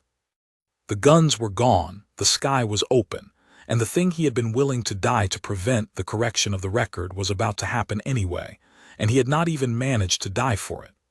Ondiine looked at him for a long moment, this old man who had nearly killed a world rather than let a line be rewritten, and she did not hate him because she understood him too well. He was the index made flesh. He was what all of them had been, taken to its end. He had loved the record more than the thing the record was supposed to serve, and that was the disease of the whole empire, and he had only had it worse than the rest. "You would have killed 1,000,000,000 souls," she said to him, "to keep one line from being corrected." "The line is the empire," Vesson said. His voice was very old. "Correct the line and there is no empire. There is only a large people who used to be certain and are now afraid. What did I have left to defend, if not the certainty?" "The people," Ondiine said. "You had the people left to defend, Carr. That was always the thing under the certainty. We forgot it. We loved the certainty so much we forgot it was only ever a tool for keeping the people safe, and when the certainty failed we would rather have died with it than live without it. That is the whole of what has happened to us. That is the entire war in one sentence." She turned from him, toward the open communications the humans had left her, toward the archive's great terminals where the ledger itself could be read and written. "I am going to correct the line, Carr. And then I am going to spend whatever is left of my life trying to teach this empire the thing the humans crossed 400,000 ships to teach us, which is that a record you will not correct is not knowledge. It is only pride, wearing knowledge like a coat." And then the humans came into the archive, and Ondiine saw them for the first time, and the commander of the Terran Armada was not what she had expected. She had built a picture across 22 days of the thing that had unmade her empire, and the picture had grown vast and cold in her mind, some ancient terrible intelligence, a war god of the mythic register, a power as old and heavy as the ships it commanded. The commander who came into the tally's ring was a young woman. Human, small by the measure of the great weathered ships, her face bare, tired, marked by the long crossing, and younger than Ondiine had been when she took her first office, young enough that in the ascendancy she would have been called scarcely more than a recruit. She walked into the heart of the Empire's sacred archive without ceremony and without fear, flanked by a handful of her people in the filthy gray armor, and she looked at the vast stacks of the ledger with an expression Ondiine could read even across the gulf between their species, because it was not triumph, and it was not hatred. It was a kind of weary recognition, the look of someone who has seen this particular sickness before and has crossed a very long way to treat it. "Registrar Ondiine," the young woman said. She spoke trade standard, the flat voice from the channel, and hearing it come from so small and tired a person made it more frightening, not less, because it meant the thing that had eaten the wall had a face, and the face was ordinary, and ordinary was the most alien thing of all. "My name is Rail. I command the fleet you disregarded. I'm going to tell you what we're going to do, and then we're going to do it together, because it has to be done in your record, in your language, or your empire won't believe it happened." What they did together took 4 days, and it was the strangest 4 days of Sethal Ondiine's life, because she spent them teaching a human to read the index and watching the human understand it faster than most Sethric auditors ever did, and understanding, in turn, exactly how her empire had died.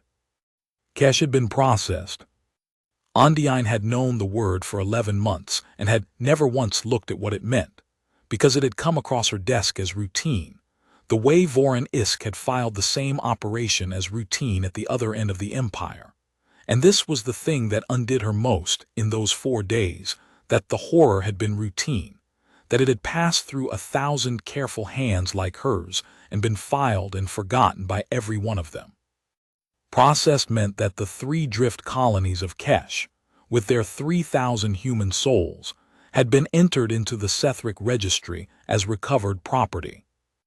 It meant the people had been relocated to labor allocation, distributed across a dozen inner worlds according to the Empire's needs, their names struck from the human record and replaced with allocation numbers, their identities as a people dissolved into the vast bookkeeping of the Ascendancy, so that as far as the ledger was concerned, there was no longer any such thing as the people of Kesh. There were only assets, correctly filed. Commander Rail read this in the ledger with Ondine translating, and her face did not change, and that was worse than any rage would have been. When it was done, she said only, 3,041. That's how many you took. That's the number your own record gives. I want to make sure your record and mine agree, Registrar, because in about a day, your record is going to be the thing your empire remembers, and mine is going to be gone, and I need yours to be right. She looked up from the terminal. You struck their names, so the first thing we're going to do together is put the names back. Everyone. And then we're going to find every one of them, wherever your allocation scattered them, and we're going to take them home to Kesh. And you are going to enter their return in your ledger in your own hand, so that 11,000 years from now, when your descendants read this line, they read that it was the Sethric Ascendancy who wrote the names back, and not just the fleet that made them. And they did it.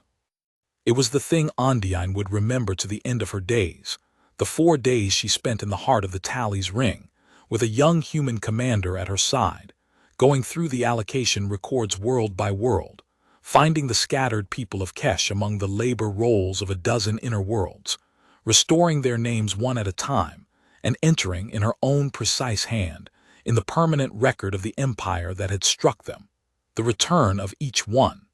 3,041 names. It took 4 days because Ondine insisted on doing it correctly, on getting every name right, on making the record true, and Commander Rail, who could have simply seized the people and gone, let her. Because Rail had understood the same thing Ondine had finally understood, which was that the record was the only language the Ascendancy would ever truly hear, and that a restoration written correctly into the ledger would outlast every ship in both their fleets.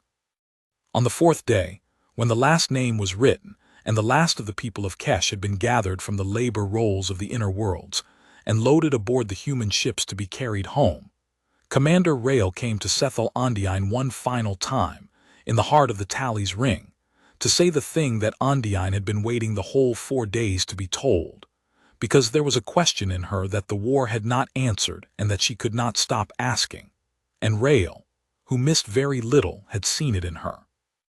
You want to know what we are, Rail said. You've wanted to ask since I walked in here.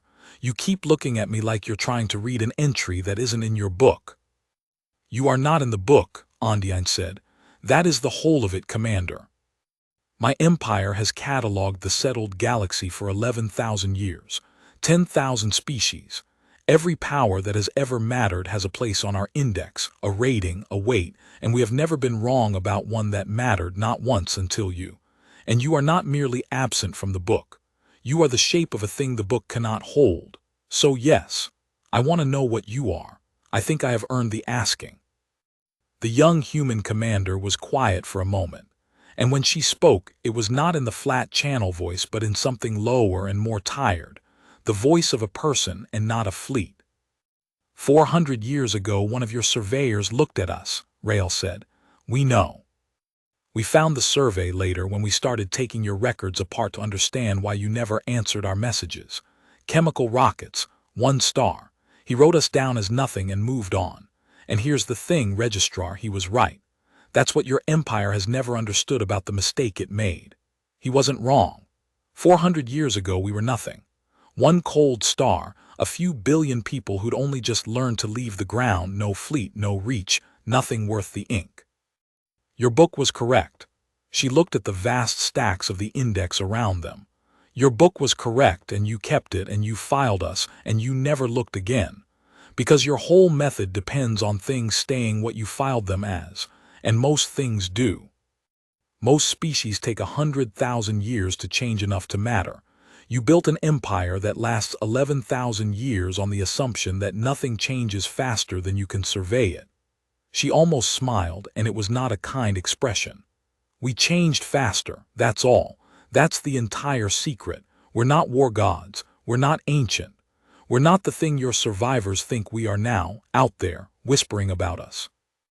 We're just a young people who came up through a very hard neighborhood, very fast, in the exact blind spot your method left open, and by the time your empire looked at us again, we'd become the thing you're looking at. You didn't lose to a superior power, Registrar. You lost to a rate of change your book had no column for. Ondine absorbed it. It was, she thought, the coldest thing anyone had ever said to her, and the truest, and the two facts were the same fact. And this, she said, the fleet, the wall, what you did to us, was this you at war?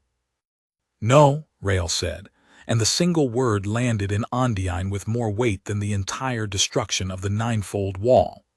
This was us collecting 3,000 people from a cold rock at the edge of nowhere, and being careful about it, because your worlds were full of civilians, and we don't burn civilians when we can help it.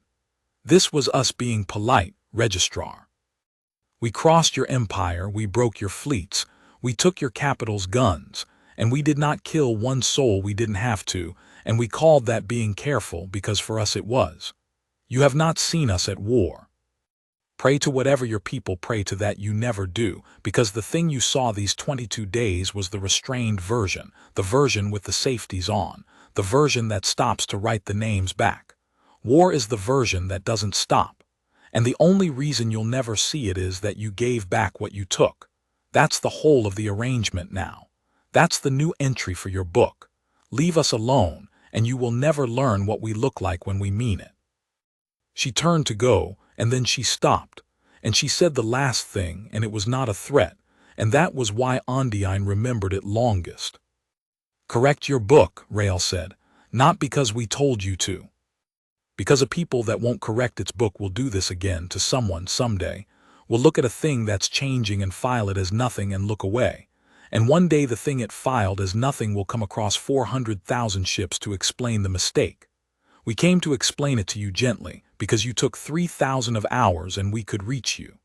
There are powers out there your book has also filed wrong, that you can't reach, that aren't as gentle as us. Correct your book, Registrar. It's the only thing your empire was ever actually good at. Start being good at it again. And the Terran Armada withdrew from the Sethric Ascendancy. It went the way it had come, unhurried, in perfect order, 91,000 hulls that had not lost one, back across the ruin of the inner systems, past the wreckage of the fleet of Kale and the graveyard of the ninefold wall, out toward the border and the dark beyond it, carrying 3,041 human souls home to a cold drift at the edge of the map that the Sethric Ascendancy had crossed its whole strength to keep, and had given back in the end for the simple reason that keeping it had cost more than any world was worth. The people of Kesh went home.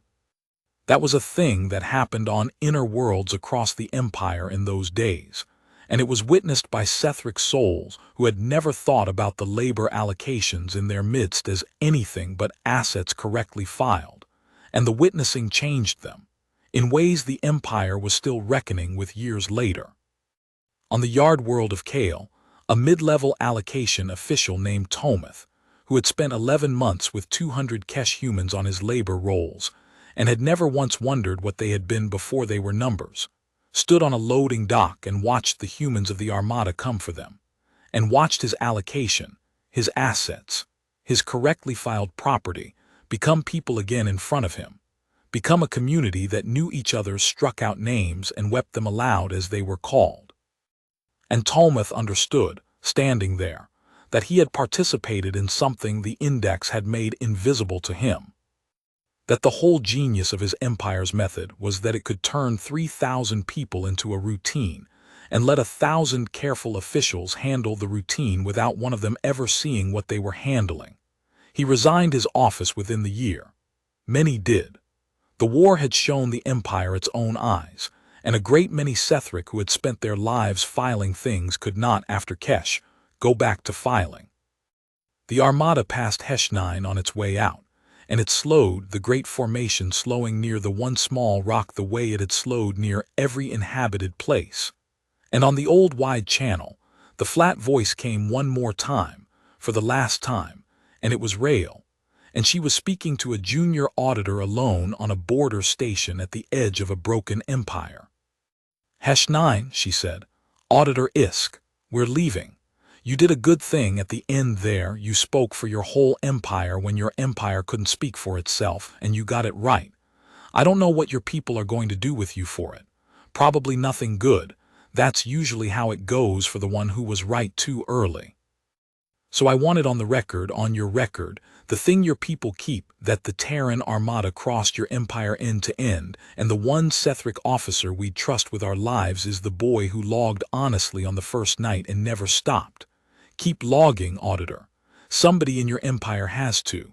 Might as well be the one who was right. A pause. Get off that rock eventually. There's more to a life than the edge of the map. And then the Armada was gone, out past the border, into the dark it had come from, leaving no signature going that any Sethric array could read. And the Medun Reach was empty for the first time in 22 days. And Vorin Isk sat alone at the edge of the ruined empire and logged the departure, because it was the only thing he knew how to do, and because the fleet that had unmade his civilization had, 3 times now, told him to keep doing it. The news of what had happened to the Sethric Ascendancy did not stay inside the Sethric Ascendancy. It could not. 22 days of war across 300 light-years, 400,000 warships lost, a border fleet 6 centuries old erased, the capital's guns taken and the capital spared, a thing that size does not stay quiet, and the settled galaxy was not empty. There were other powers out beyond the Ascendancy's borders, other empires and collectives and old careful civilizations, and every one of them had in its own archives and its own version of the index, an entry for humanity, and every one of those entries said, in one language or another, the same thing the Sethric survey had said: a minor species, 1 star, beneath the threshold of interest. Null. And every one of those powers, in the months after Kesh, took its entry for humanity out and looked at it, and understood that it was reading a 400-year-old glance, and understood what the Sethric Ascendancy had learned about 400-year-old glances, and was afraid. That was the thing the Armada had truly done, the thing far larger than Kesh, and Sethal Ondiine understood it before anyone else because she was a registrar and she thought in the shape of records. The humans had not merely corrected one line in one empire's book. They had taught the entire settled galaxy that its books were wrong, not about humanity only, but in their method, in their deepest assumption, the assumption every catalog in the galaxy shared, which was that a thing filed as nothing stayed nothing. Humanity had proven that a thing filed as nothing could become, in the span of a single survey's neglect, the power that crossed 400,000 ships to correct the file, and no archive in the settled galaxy could ever again be entirely certain that its own null entries were safe. Every power that heard the story looked at its own list of disregarded, beneath the threshold, not worth the ink species with a new and permanent unease, and wondered which of them was, right now in the blind spot, changing faster than the surveys could recount, growing up unwatched into the thing that would one day arrive. The humans had not conquered the galaxy. They had done something the mythic register of Ondine's own people would have understood better than the humans perhaps intended. They had put a fear into it, not a fear of a fleet, a fear of the dark places in every catalog, the entries no one had looked at in 400 years, the quiet nothing at the edge of every map that might, even now, be counting its ships and waiting to be disregarded one time too many. The reckoning inside the Sethric Ascendancy took years, and it was slower and quieter than the war and in some ways harder, because a fleet can be lost in an afternoon, but a civilization's understanding of itself does not fall in an afternoon.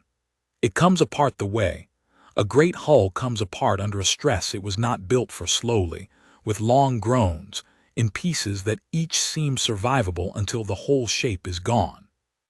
The Council did not survive it.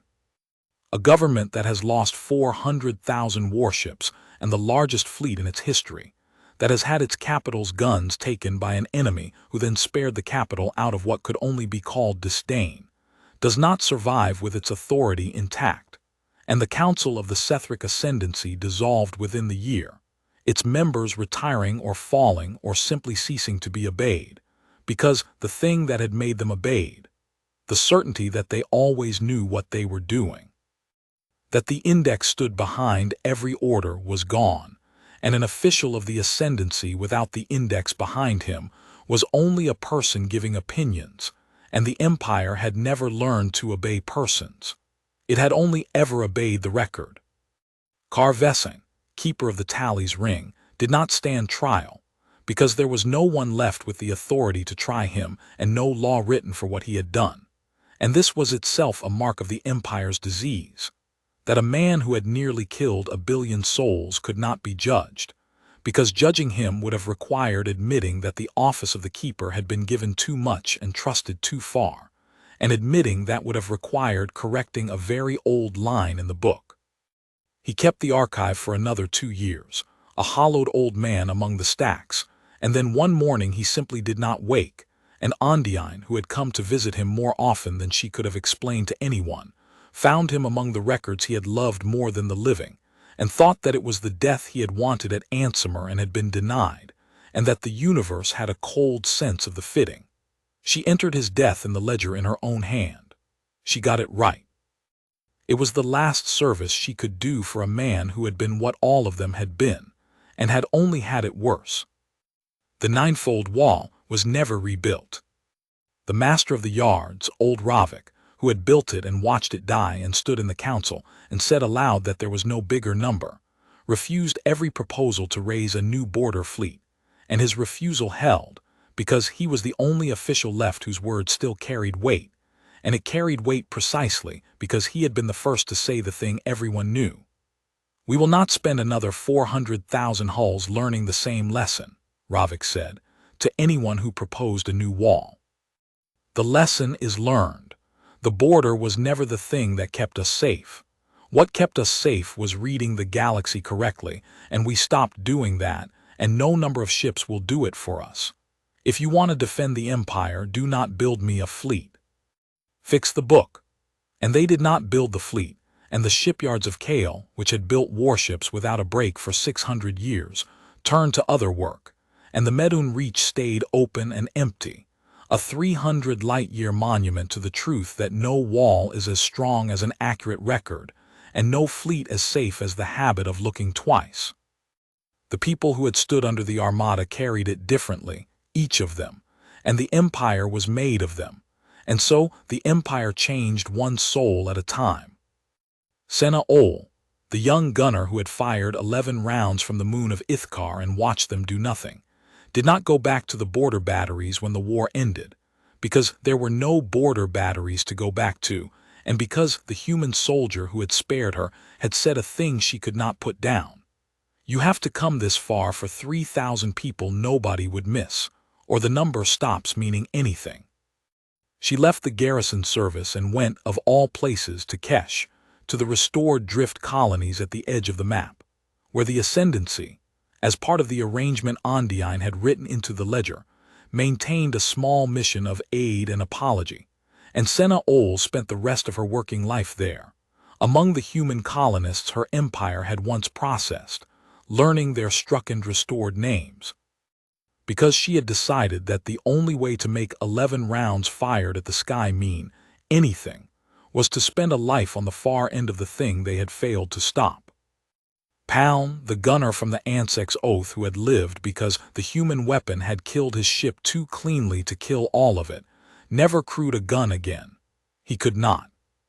He had learned, in the 4 minutes of the first layer's death, a thing about his empire's weapons that no drill could unteach, which was that they were marks written on a hull that had survived worse, and a man who has learned that his life's work is only scratches on someone else's armor does not go back to the guns. He became, instead, one of the many voices in the long argument that consumed the Empire in those years. A survivor of the Wall, one of the 19,000, and the survivors of the Wall became a kind of conscience for the Ascendancy, the people who had seen the thing directly and would not let the Empire comfort itself with any smaller version of it.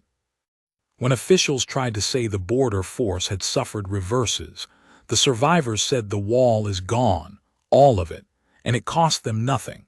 And they said it until the empire stopped being able to lie to itself, which was the beginning of the empire becoming able to correct itself, which was the beginning of its surviving. The young Warden Sale, who had been willing to commit treason for the 900 million souls of Thessin, rose. Of course he rose. He was the one who had been right, and in the wreckage of a government that had been wrong, the ones who had been right rose, the way they always do after and are resented for it, the way they always are. Sale spent his rise trying to build into the empire's structure the thing that had almost not happened, a way for a voice below the officials to reach the top when the officials had frozen, a channel that did not run through 11 layers of a bureaucracy built to slow exactly the message that mattered most. He never fully succeeded. No one ever fully succeeds at that. It is the oldest failure of every large thing.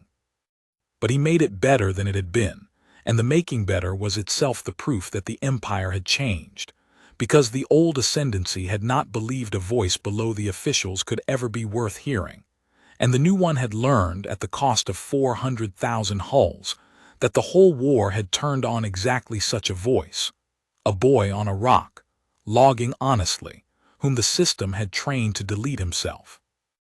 And the signals officer Ivan, who had known the deep relay from the inside and had thought to use it when every official was frozen, was not forgotten, because Ondine did not let Ivan be forgotten. The first registrar, in what remained of her authority, made certain the record showed it, that the concession which saved the ledger world had reached the Armada, because a junior signals technician had understood the physical architecture of the Empire's own communications better than the keeper of the tally's ring had understood it, and had spoken up.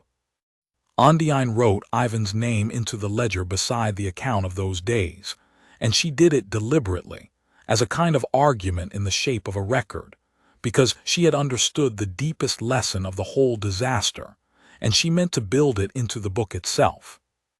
That the empire had nearly died of listening only to its highest offices and its oldest entries, and that its survival, when it came, had come from the bottom, from a technician and a boy on a border rock, and that any book worth keeping had to have room in it for the voices from the bottom, or it would file the whole galaxy as nothing and look away one time too many.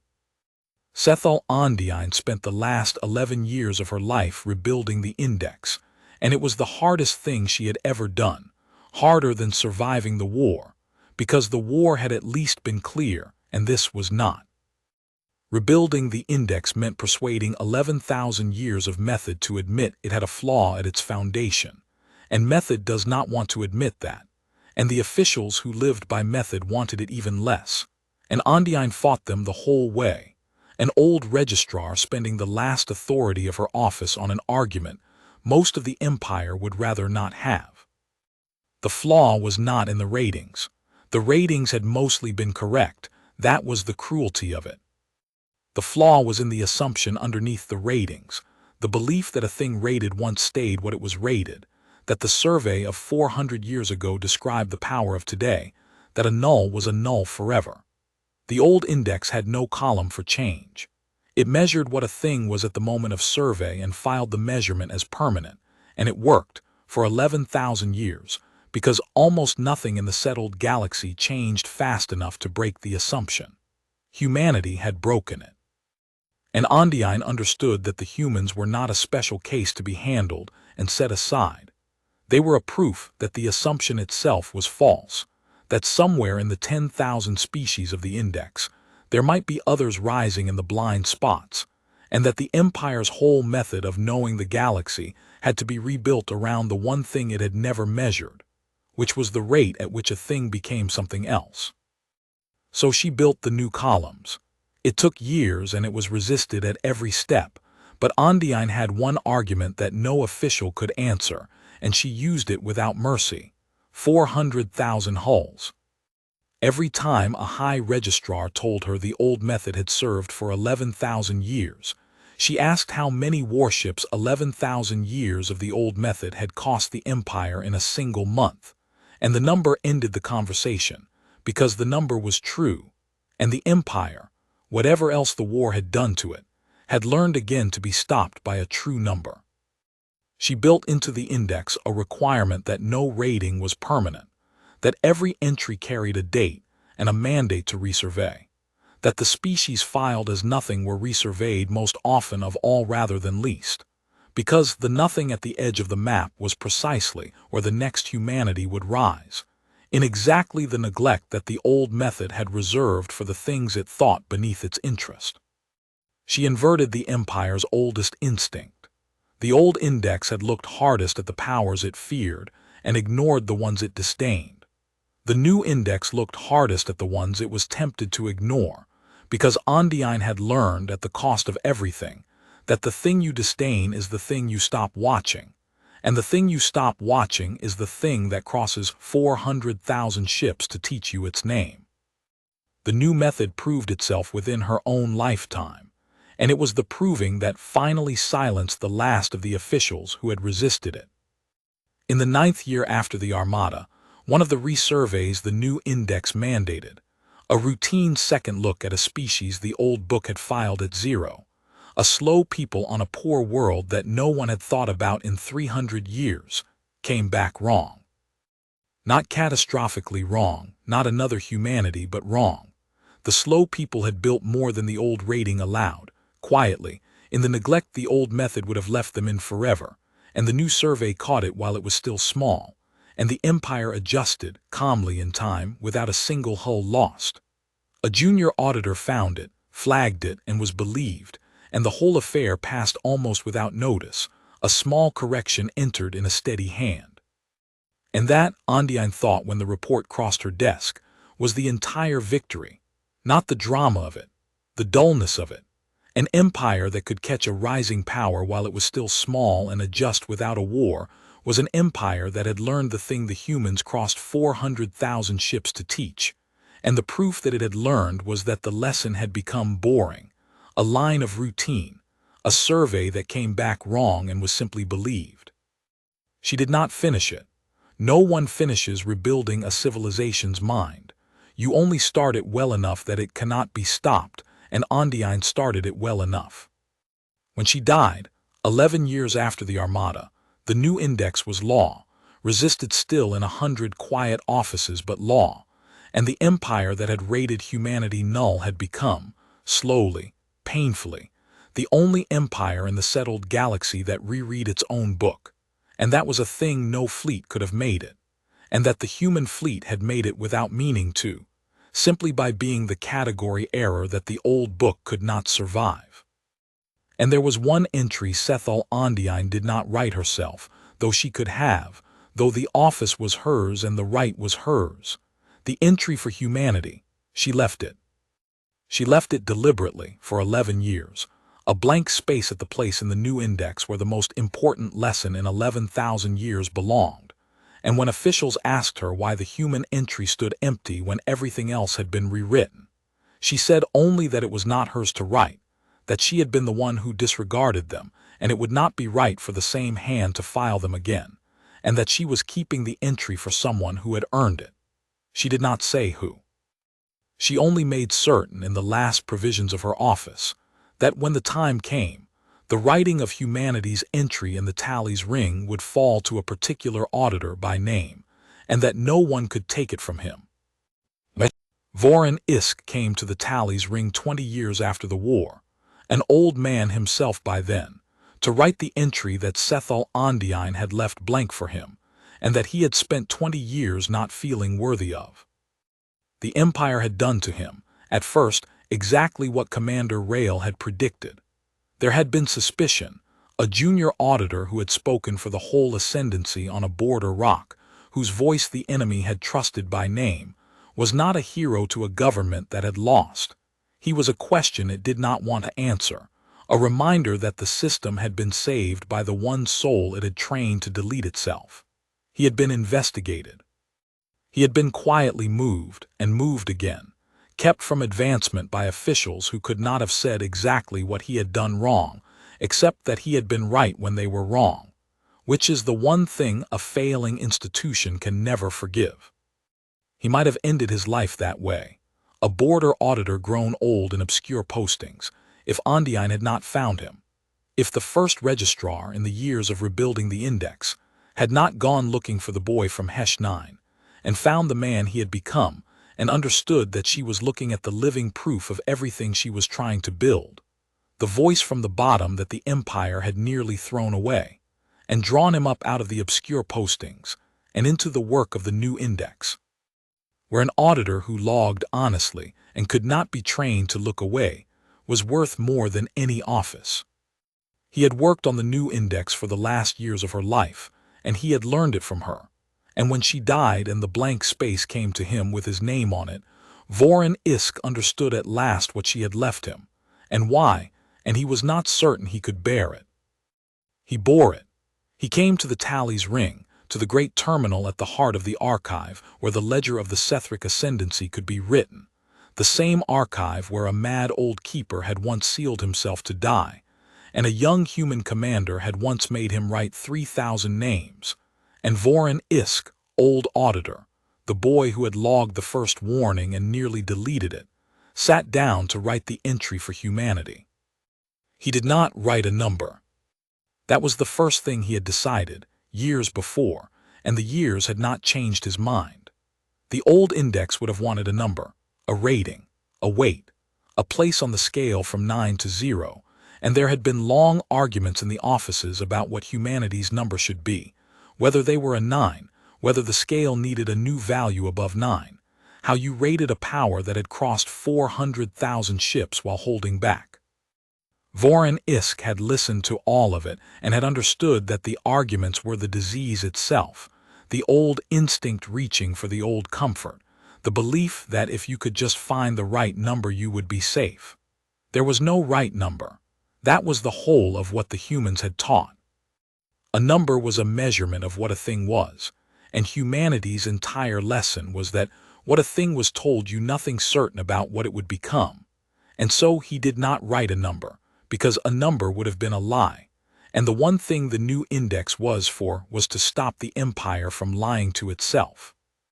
He wrote instead the truth, in the small, precise hand of an auditor, in the permanent record that would outlast every ship in both fleets and be read, perhaps, 11,000 years from now by descendants who had never seen a human and would know them only from this line. Humanity, he wrote, origin, 1 star, unremarkable, spiral arm, catalogued and disregarded. First survey rated them null beneath the threshold of interest. The survey was correct.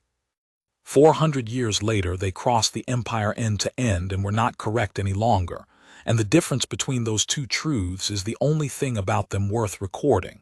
Do not rate them. A rating is a measurement of a moment, and they are not a moment. They are a rate. Resurvey them every year, and every year expect the survey to be wrong, because the year is the interval in which they become the next thing. They are not war gods. They told us so themselves, and it is important that the record not make them into gods, because a god is a thing you can pray to and be safe, and they are not that. They are worse and simpler. They are what any people becomes if you file it as nothing and look away. And they are proof that the nothing at the edge of every map is only nothing until the year it is not. He paused there, an old man alone in the heart of the archive, and he thought about the flat voice on the first night, and the ships that had slowed like a hand coming to rest on a table, and the 3 times a fleet that had unmade his empire had been kinder to him than his own people ever were, and he wrote the last of it, which was not procedure, which had never been procedure, which was the thing he had wanted to say since he was young and could not help himself. They gave us a warning, he wrote, and we could not hear it because we had already decided what they were. Whoever reads this, when the next nothing at the edge of the map sends you a warning in a voice your instruments cannot read, do not do what we did. Do not file it and look away. Do not clear it from a clean board. Read it again.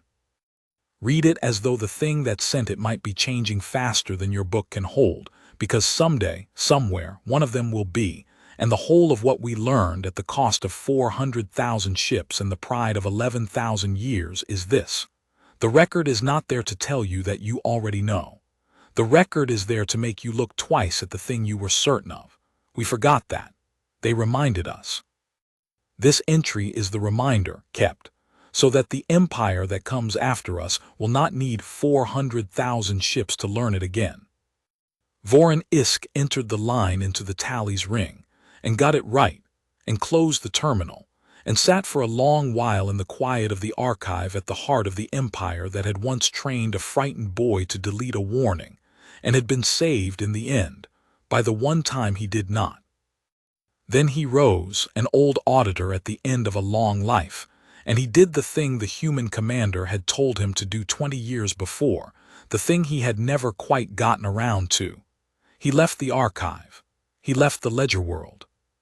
He took the slow way out to the edge of the map, to the cold drift at Kesh where 3,041 restored souls had built their small colonies back among the stars, and he spent what was left of his life there at the frontier, where the border force no longer stood and the Medun Reach lay open and empty, watching the dark his empire had learned to read again. And every year, out of an old habit he never lost, when the annual survey came due, he was the one who reread the human entry, and found it still true, and logged that it was still true, and looked twice, and did not look away.